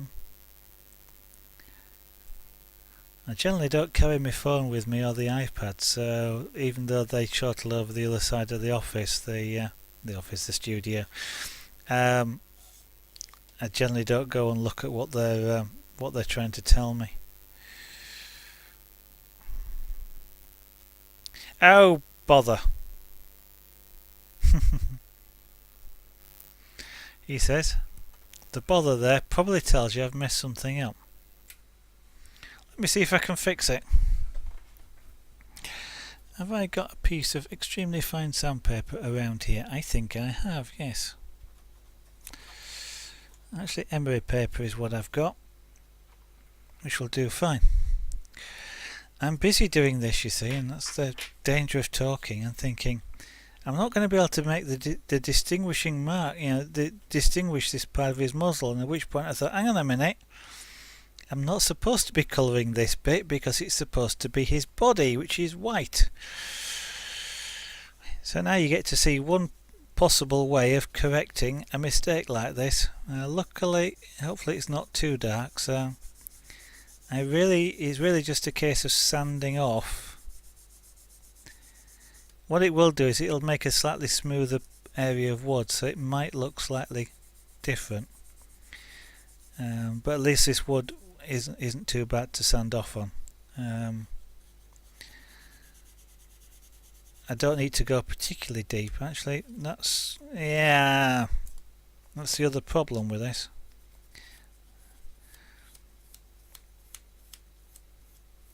With it being a fine, I'll have to do it with a knife. With it being, what's happening is it's sanding it off okay, but it's creating a very fine dust. And that very fine dust is sort of embedding itself into the wood, and it's going really dark and black, and I don't want that, so I'm going to have to resort to scraping, which is the other way of doing it, but it's a bit more coarse. Is this if I'm not careful? I mean, scraping actually is a very excellent way of smoothing wood down. Instrument makers use it a lot, luthiers and people like that, when making guitar bodies or violin bodies, that sort of thing. But it does change the surface characteristics of the wood when you come to do pyrography on it.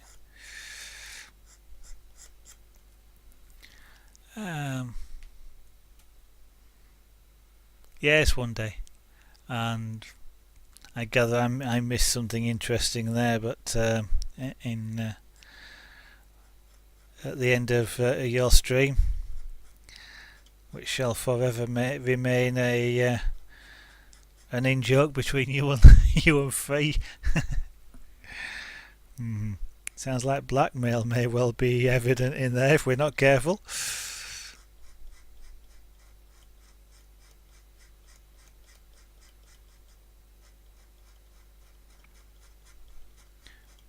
Or have I just planted an idea that had not occurred to anybody? Get the belt sander. Actually, yeah, you're probably right. You could be right there. There's a company called Proxon who make miniature or small tools, and they probably do have a belt sander, which is small enough to do this sort of thing with. And the only thing I'd need to be a little bit careful of is I don't want to scrape the texture. I don't want to lose the texture. So what I'm just going to do here is, the body does sort of just come around, so I just need to scrape enough so that it appears lighter, and then that it doesn't have to be white or back to full colour of the wood, but just lighter, and then you'll see that as white.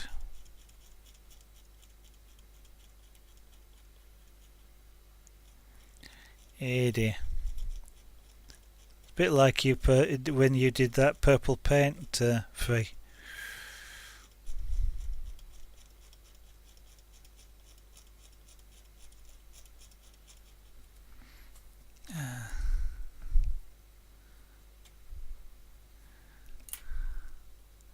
Okay, you're starting to see that white there. I'll have to do it in multiple passes. This is a great way to blunt a scalpel, by the way.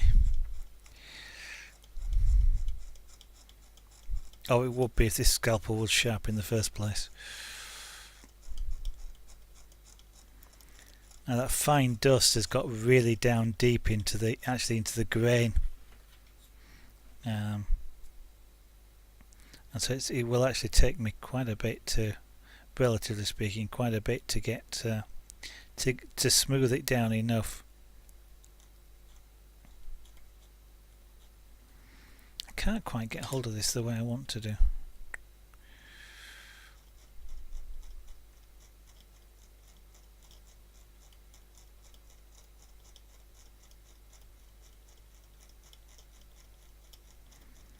I'm only scraping in one direction because what that will achieve is I'll get a feathered edge on this side, by which I mean it won't come to a dead stop line. So because we're again still mimicking fur, there's what I describe as a soft edge. It's not there's not a ruler straight line. You know, the hair makes a really fuzzy outside edge. So by only scraping it in one line, I sort of come to the same place, stop at the same place every time, but not exactly.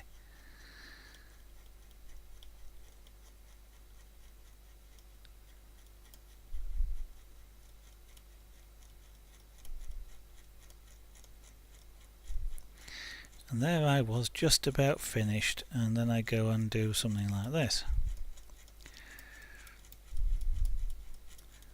which I then have to fix.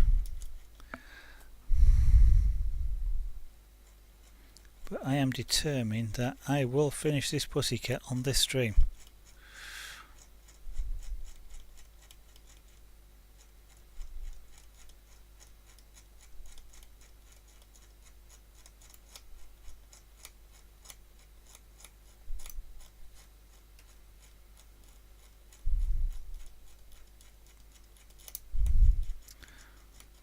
The model, by the way, even though he got off me in a little bit of a huff, he's actually just laid down there.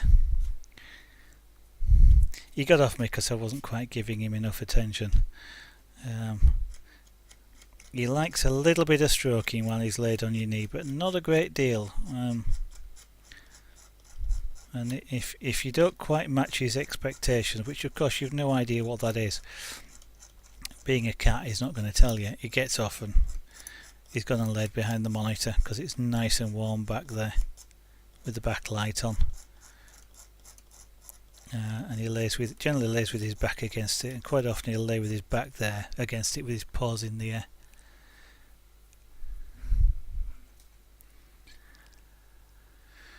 Yeah. Scalpel blades are cheaper actually, free. Swan and Morton than the Exactos. So you might want to. I must admit though, I did accidentally buy, I think, a box of 500 because I misunderstood the pricing. But I think these work out at pennies in that quantity.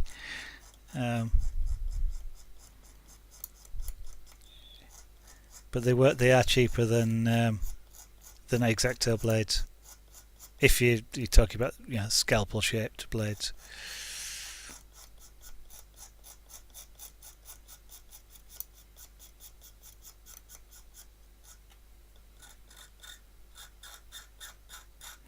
Now, if there's anybody that doesn't like the sound of fingernails on a blackboard, I'm sorry, you might want to mute your stream for a little bit, as there will be a little bit of that. Hopefully the mic doesn't pick it up. Either I'll carry on talking through it so it doesn't sound as bad. That's just because I'm going across grain.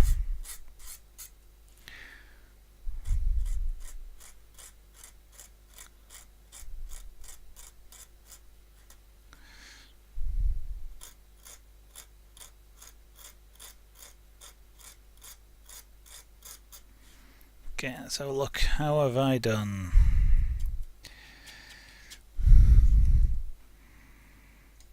Almost, not bad.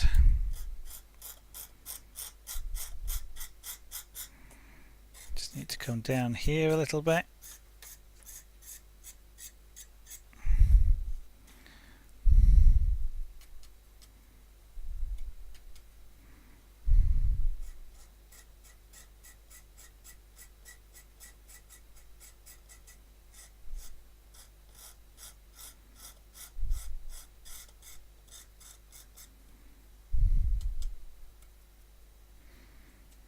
Even I have a hairy stick. It's a little tiny one, but the hairy stick that is. Sorry, I'm getting tired. That's where my sense of humour kicks in. There we go. I think that will do.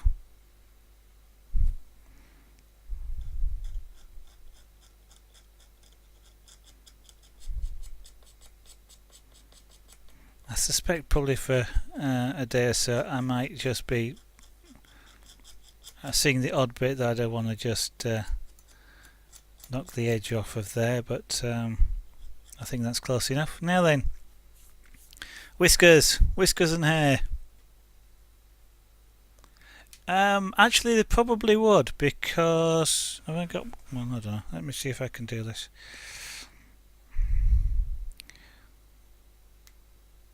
These are what they call number 1 blades. The handle's only a couple of quid or so, I don't actually know, so I've had this one a long time. And everybody who's watching, don't worry, because the way the knife blade is, if I do that when I'm holding it, I can't actually cut myself. There's no reason, I guess, why it shouldn't go in an X-Acto handle free. I don't actually have one around to try it in. It's not any wider than the blade. The only thing is, of course, you've got this centre section here, which is the X-Acto being a pointed dome, probably would tend to sit in the middle, so it might be a little bit not quite as strongly grasped, shall I say. But if you're not doing any heavy cutting, that probably wouldn't be particularly a problem. But I and this is where I do have to be careful, and I generally use a pair of pliers to do this, but you can ease that in like that. What was I going to say? Don't know. This does seem sort of slightly better supported than the X-Actos though, because it's kind of grasped along the whole edge of that cutout, and there's a little bit of support on the back of it as well. I have snapped one of these, but I've snapped more X-Acto blades in the past.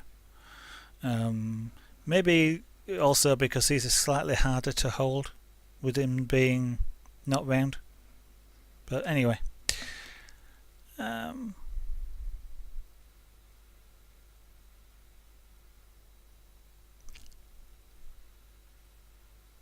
Yeah. As shouldn't be. I don't think it's any wide, any narrower, so it should be okay. So let's do his ears. So we've got some hairs, guard hairs on his ears here, and they actually at this angle fairly cover his ears. So now these don't need to be white, because there's going to be a fair few of them,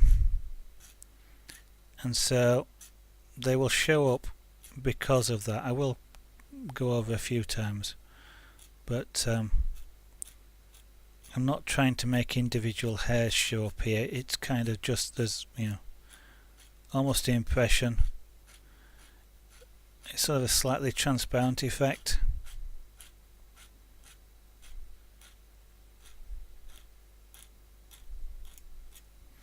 So that's all I need to do at that point there. Let's add a little bit, just a bit more down here, but that's literally all I need to do that. You can see hairs, shall we say, you can see behind them, so they actually look like they're on the, well, here they look like they're coming from this part of the ear out across the ear, which is all I need it to do. On this side here, there's you can't see them as much because of the dark area of the hair of the ear, but there are almost as many. But I'm just going to do one or two more deeper ones here.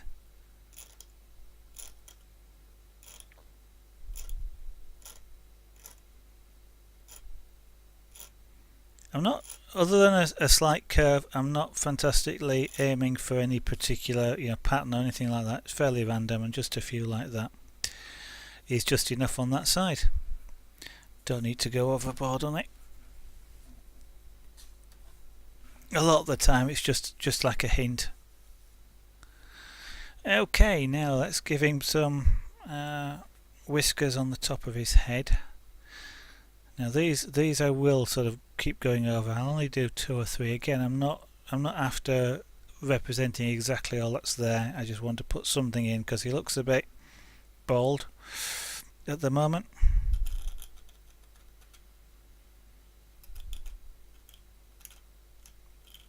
So we'll make sure these actually cut in, so I'm just going over the same one again.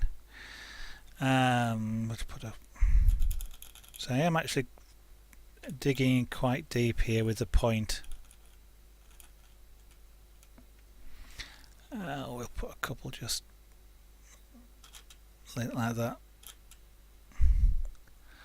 and then do the other side now. Incidentally, it's kind of important to do them in your natural arm direction. So if you're left-handed doing it that way, you're right-handed doing it this way. It's really hard to do a curve backwards unless you've had a lot of practice. So if you're trying to do something like this, make it so that you can move your hand in the correct direction of your arm, the arc of your arm. Now these are fairly hefty eyebrows. Upper eye whiskers. So whiskers are just hairs, just thick, very thick hairs.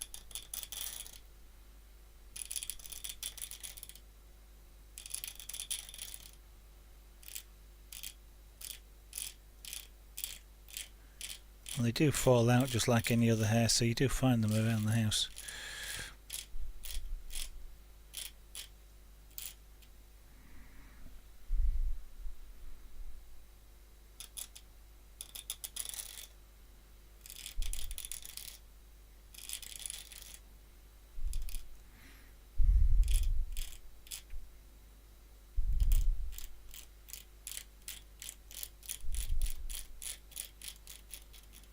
Now there's no way in pyrographic terms that I've been able to leave this fine a line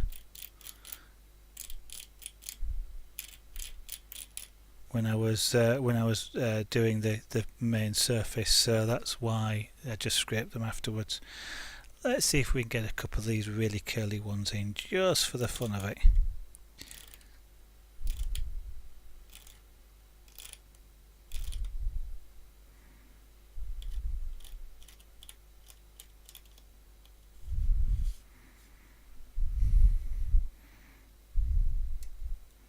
Do one that way.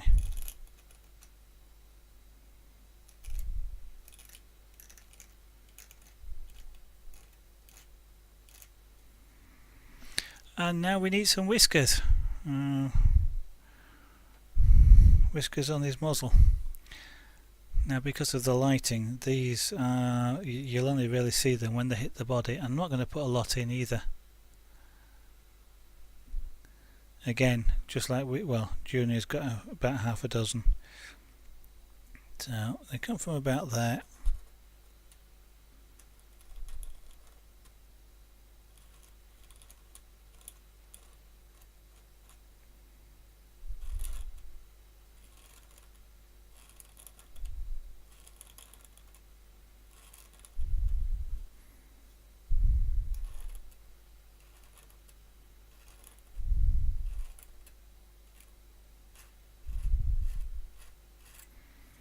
Okay, so I'll do 2 or 3 out this side. These will be a lot harder to see because of course it's white on white.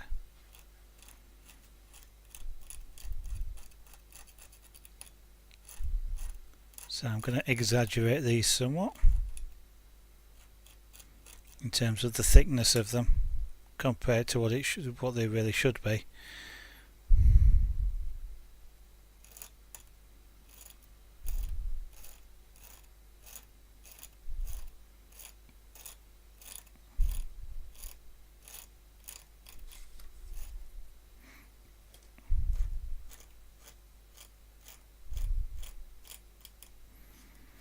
And I think that will probably do us. It's changed the pattern of his face again. I'm less happy with that than I was before I put the whiskers in, but So we might have to look at that in a day or so's time and decide whether I actually want to do them again.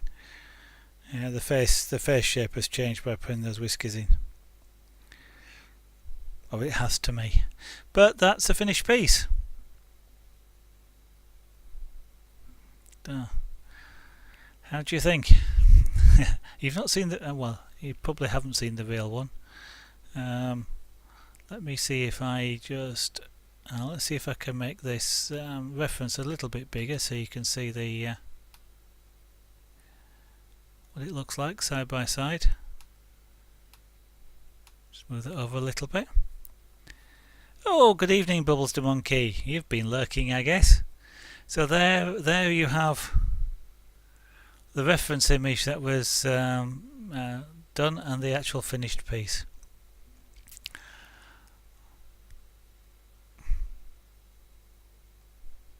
I need practice. My assessment is I need practice. But it's not too bad. The face, I don't think actually the face shape doesn't look quite right to me on the pyrography, but it's of a sufficiently good level for me to accept that as a finished piece. Thank you all. Oh dear. It's interesting. There are two uses of the word awesome, as in awesome, that's a fantastic, perfect representation, and as in awesome, how somebody can mess it up that much. I shall leave it up to you to guess which one I think you may be meaning. Dear. No, I think I've achieved sufficient quality to for that to be an acceptable piece, and yeah, if I was selling it, which I'm not because it's a private piece, but it would be of an acceptable quality for me to sell that one. So I wouldn't be throwing it away, unlike I was about to do at the beginning of last week. And it's quite nice timing as well. Let me just put this back down into the corner.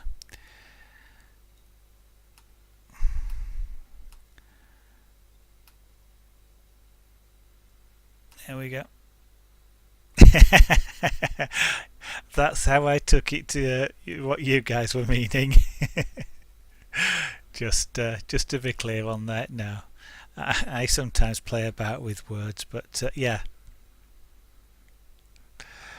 Well, I do enjoy what was it? Hitchhiker's Guide to the Galaxy, a trilogy. No, a trilogy in 6 parts, isn't it now, or something? 5 parts.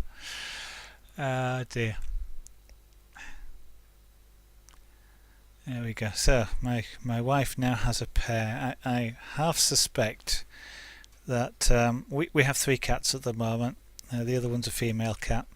So I half suspect I'm now going to get a request to do Cleo, or Cleocatra, to give her Sunday name. She's not black and white. She's a sort of a grey and white tortoiseshell type cat. He says, desperately hoping he's right. It's amazing. And she's a ninja cat.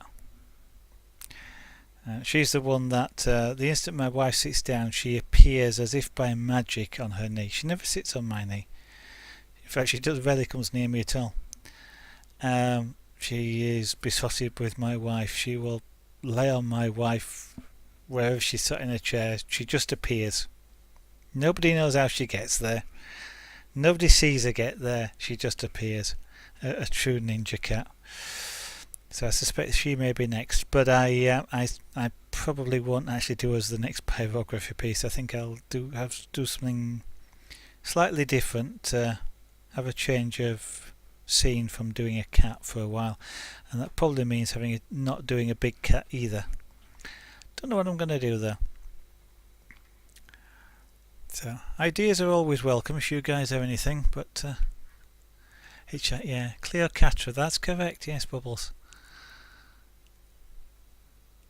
Of course, comes from Cleopatra, but yeah, Cleocatra. It's got to have the feline thing on it. Yeah, Douglas, the hitchhiker. They've some of the favourite books that I used to read as well. And of course the later ones, the long dark tea time of Tea Tray of the Soul, is it? And of course the some of the famous quotes, the bowl of petunias that thought, oh no, not again, when falling from 6 miles in the sky, whereas the whale was wondering what life was all about as it fell alongside. And what's the other one that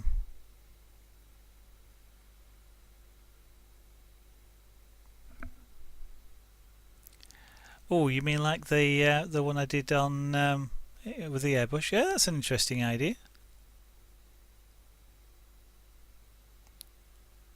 A lot of skin texture, but it's got to be a flat skin. Yeah, it could work, yes, because you draw the texture and then interesting idea. I was just thinking, the Hitchhiker's Guide to the Galaxy. There's a quote in there about not Ford. I've forgotten the other guy from the Hitchhiker's Guide. But there's a quote in there about a man who really knows where his towel is. I mean, maybe that was about Beeblebrox, I can't remember. But interestingly, a long time ago, I used to work in local area network technology. So in an office, putting LANs in. Now, this was when local area networks, Ethernet cables were cutting edge, brand new things, and Ethernet cables were sort of that sort of diameter, not the sort of things you plug in the back of your PC these days. And there was a piece of equipment that was used on there, and one of the things it did when you first turned it on is it used to basically say to everything, "Hello, I'm here." Or that was the principle of what it was doing. And to do that, it would send out a message, and that message was, "Beeblebrox, a man who really knows where his towel is." There you go. Zaphod, yeah, that's right. So there you go. Hello, ground. Yes, that's right. Some really weird things, but yeah. So Douglas Adams and his stories got into the in the origins of the computer networks that we use these days. It kind of won't surprise me if something like that was still around somewhere, being sent out. Totally nonsense, because everything that received that particular message basically ignored it. The intention was it was ignored. It was just fluff and filler. But one of those weird things.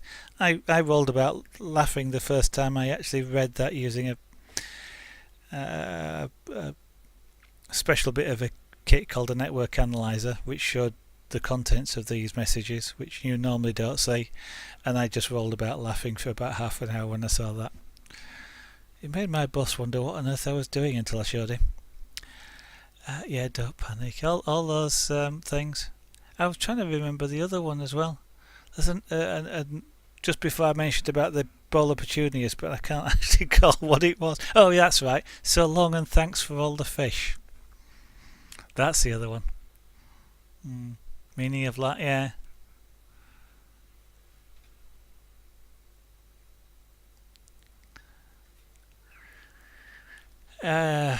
It kind of will be missed, I guess. Will Douglas and his stories.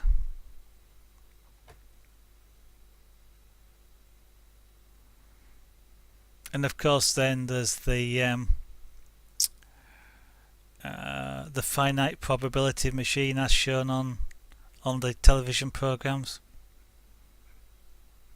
If anybody ever saw those.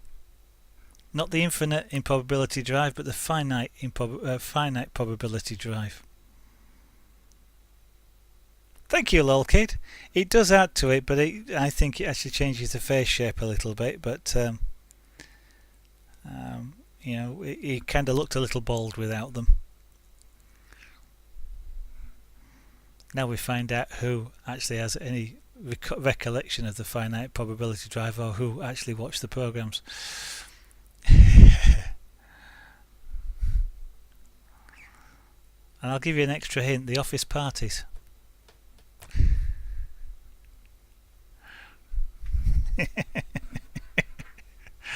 uh, that one I don't recall, but that's yeah, that's I like that. I like that. Yes, the paranoid android. Ah dear. There's so many really funny quotes, isn't there, in there free. Ah well.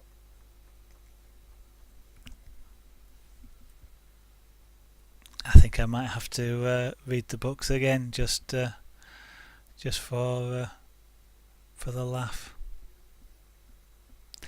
Anyway, it is now 10:20. As I mentioned, I have two buns. They've been sat here for the complete stream, which is quite hard. They're not going to be there much longer. I've got my glass of cold water, which the pussycat did not share today, and so they're going to be consumed in equal measures, I think. So I'm going to do my usual advert, which is anybody who is watching. Thank you for doing so. I really enjoy having all of you guys around, whether you sit in the background lurking and watching, or you take a part in the chat. It's fantastic to interact with you, show you my art and buns, and have a chat. If anybody who isn't following would like to do so, you will of course get the benefit, if Twitch actually deigns to pass it on, of knowing when I go live. Although if you have a mobile phone, the Twitch apps seem to be a bit more reliable at that. But equally, you are quite welcome also to follow me on Twitter. I don't tweet anything other than when I go live, so you're not going to get thousands of tweets from me. And by the way, Lost, I like the Tam O'Shanter. Lost follows me on Twitter, so she would be able to confirm that I don't send out millions of tweets. But apart from that, I will be almost certainly on again tomorrow night at about 8 o'clock UK time. That's about 2 hours and 20 minutes ago for anybody who is in a different time zone to the UK. And it probably will be scraperboard. Try my second ever piece, if I can find an image that I actually want to do. That's another monochrome art form, or it is the way I'm doing it at the moment. And if I can't find an image, not sure, we shall see. But thank you all, see you all again hopefully tomorrow, and have a good evening.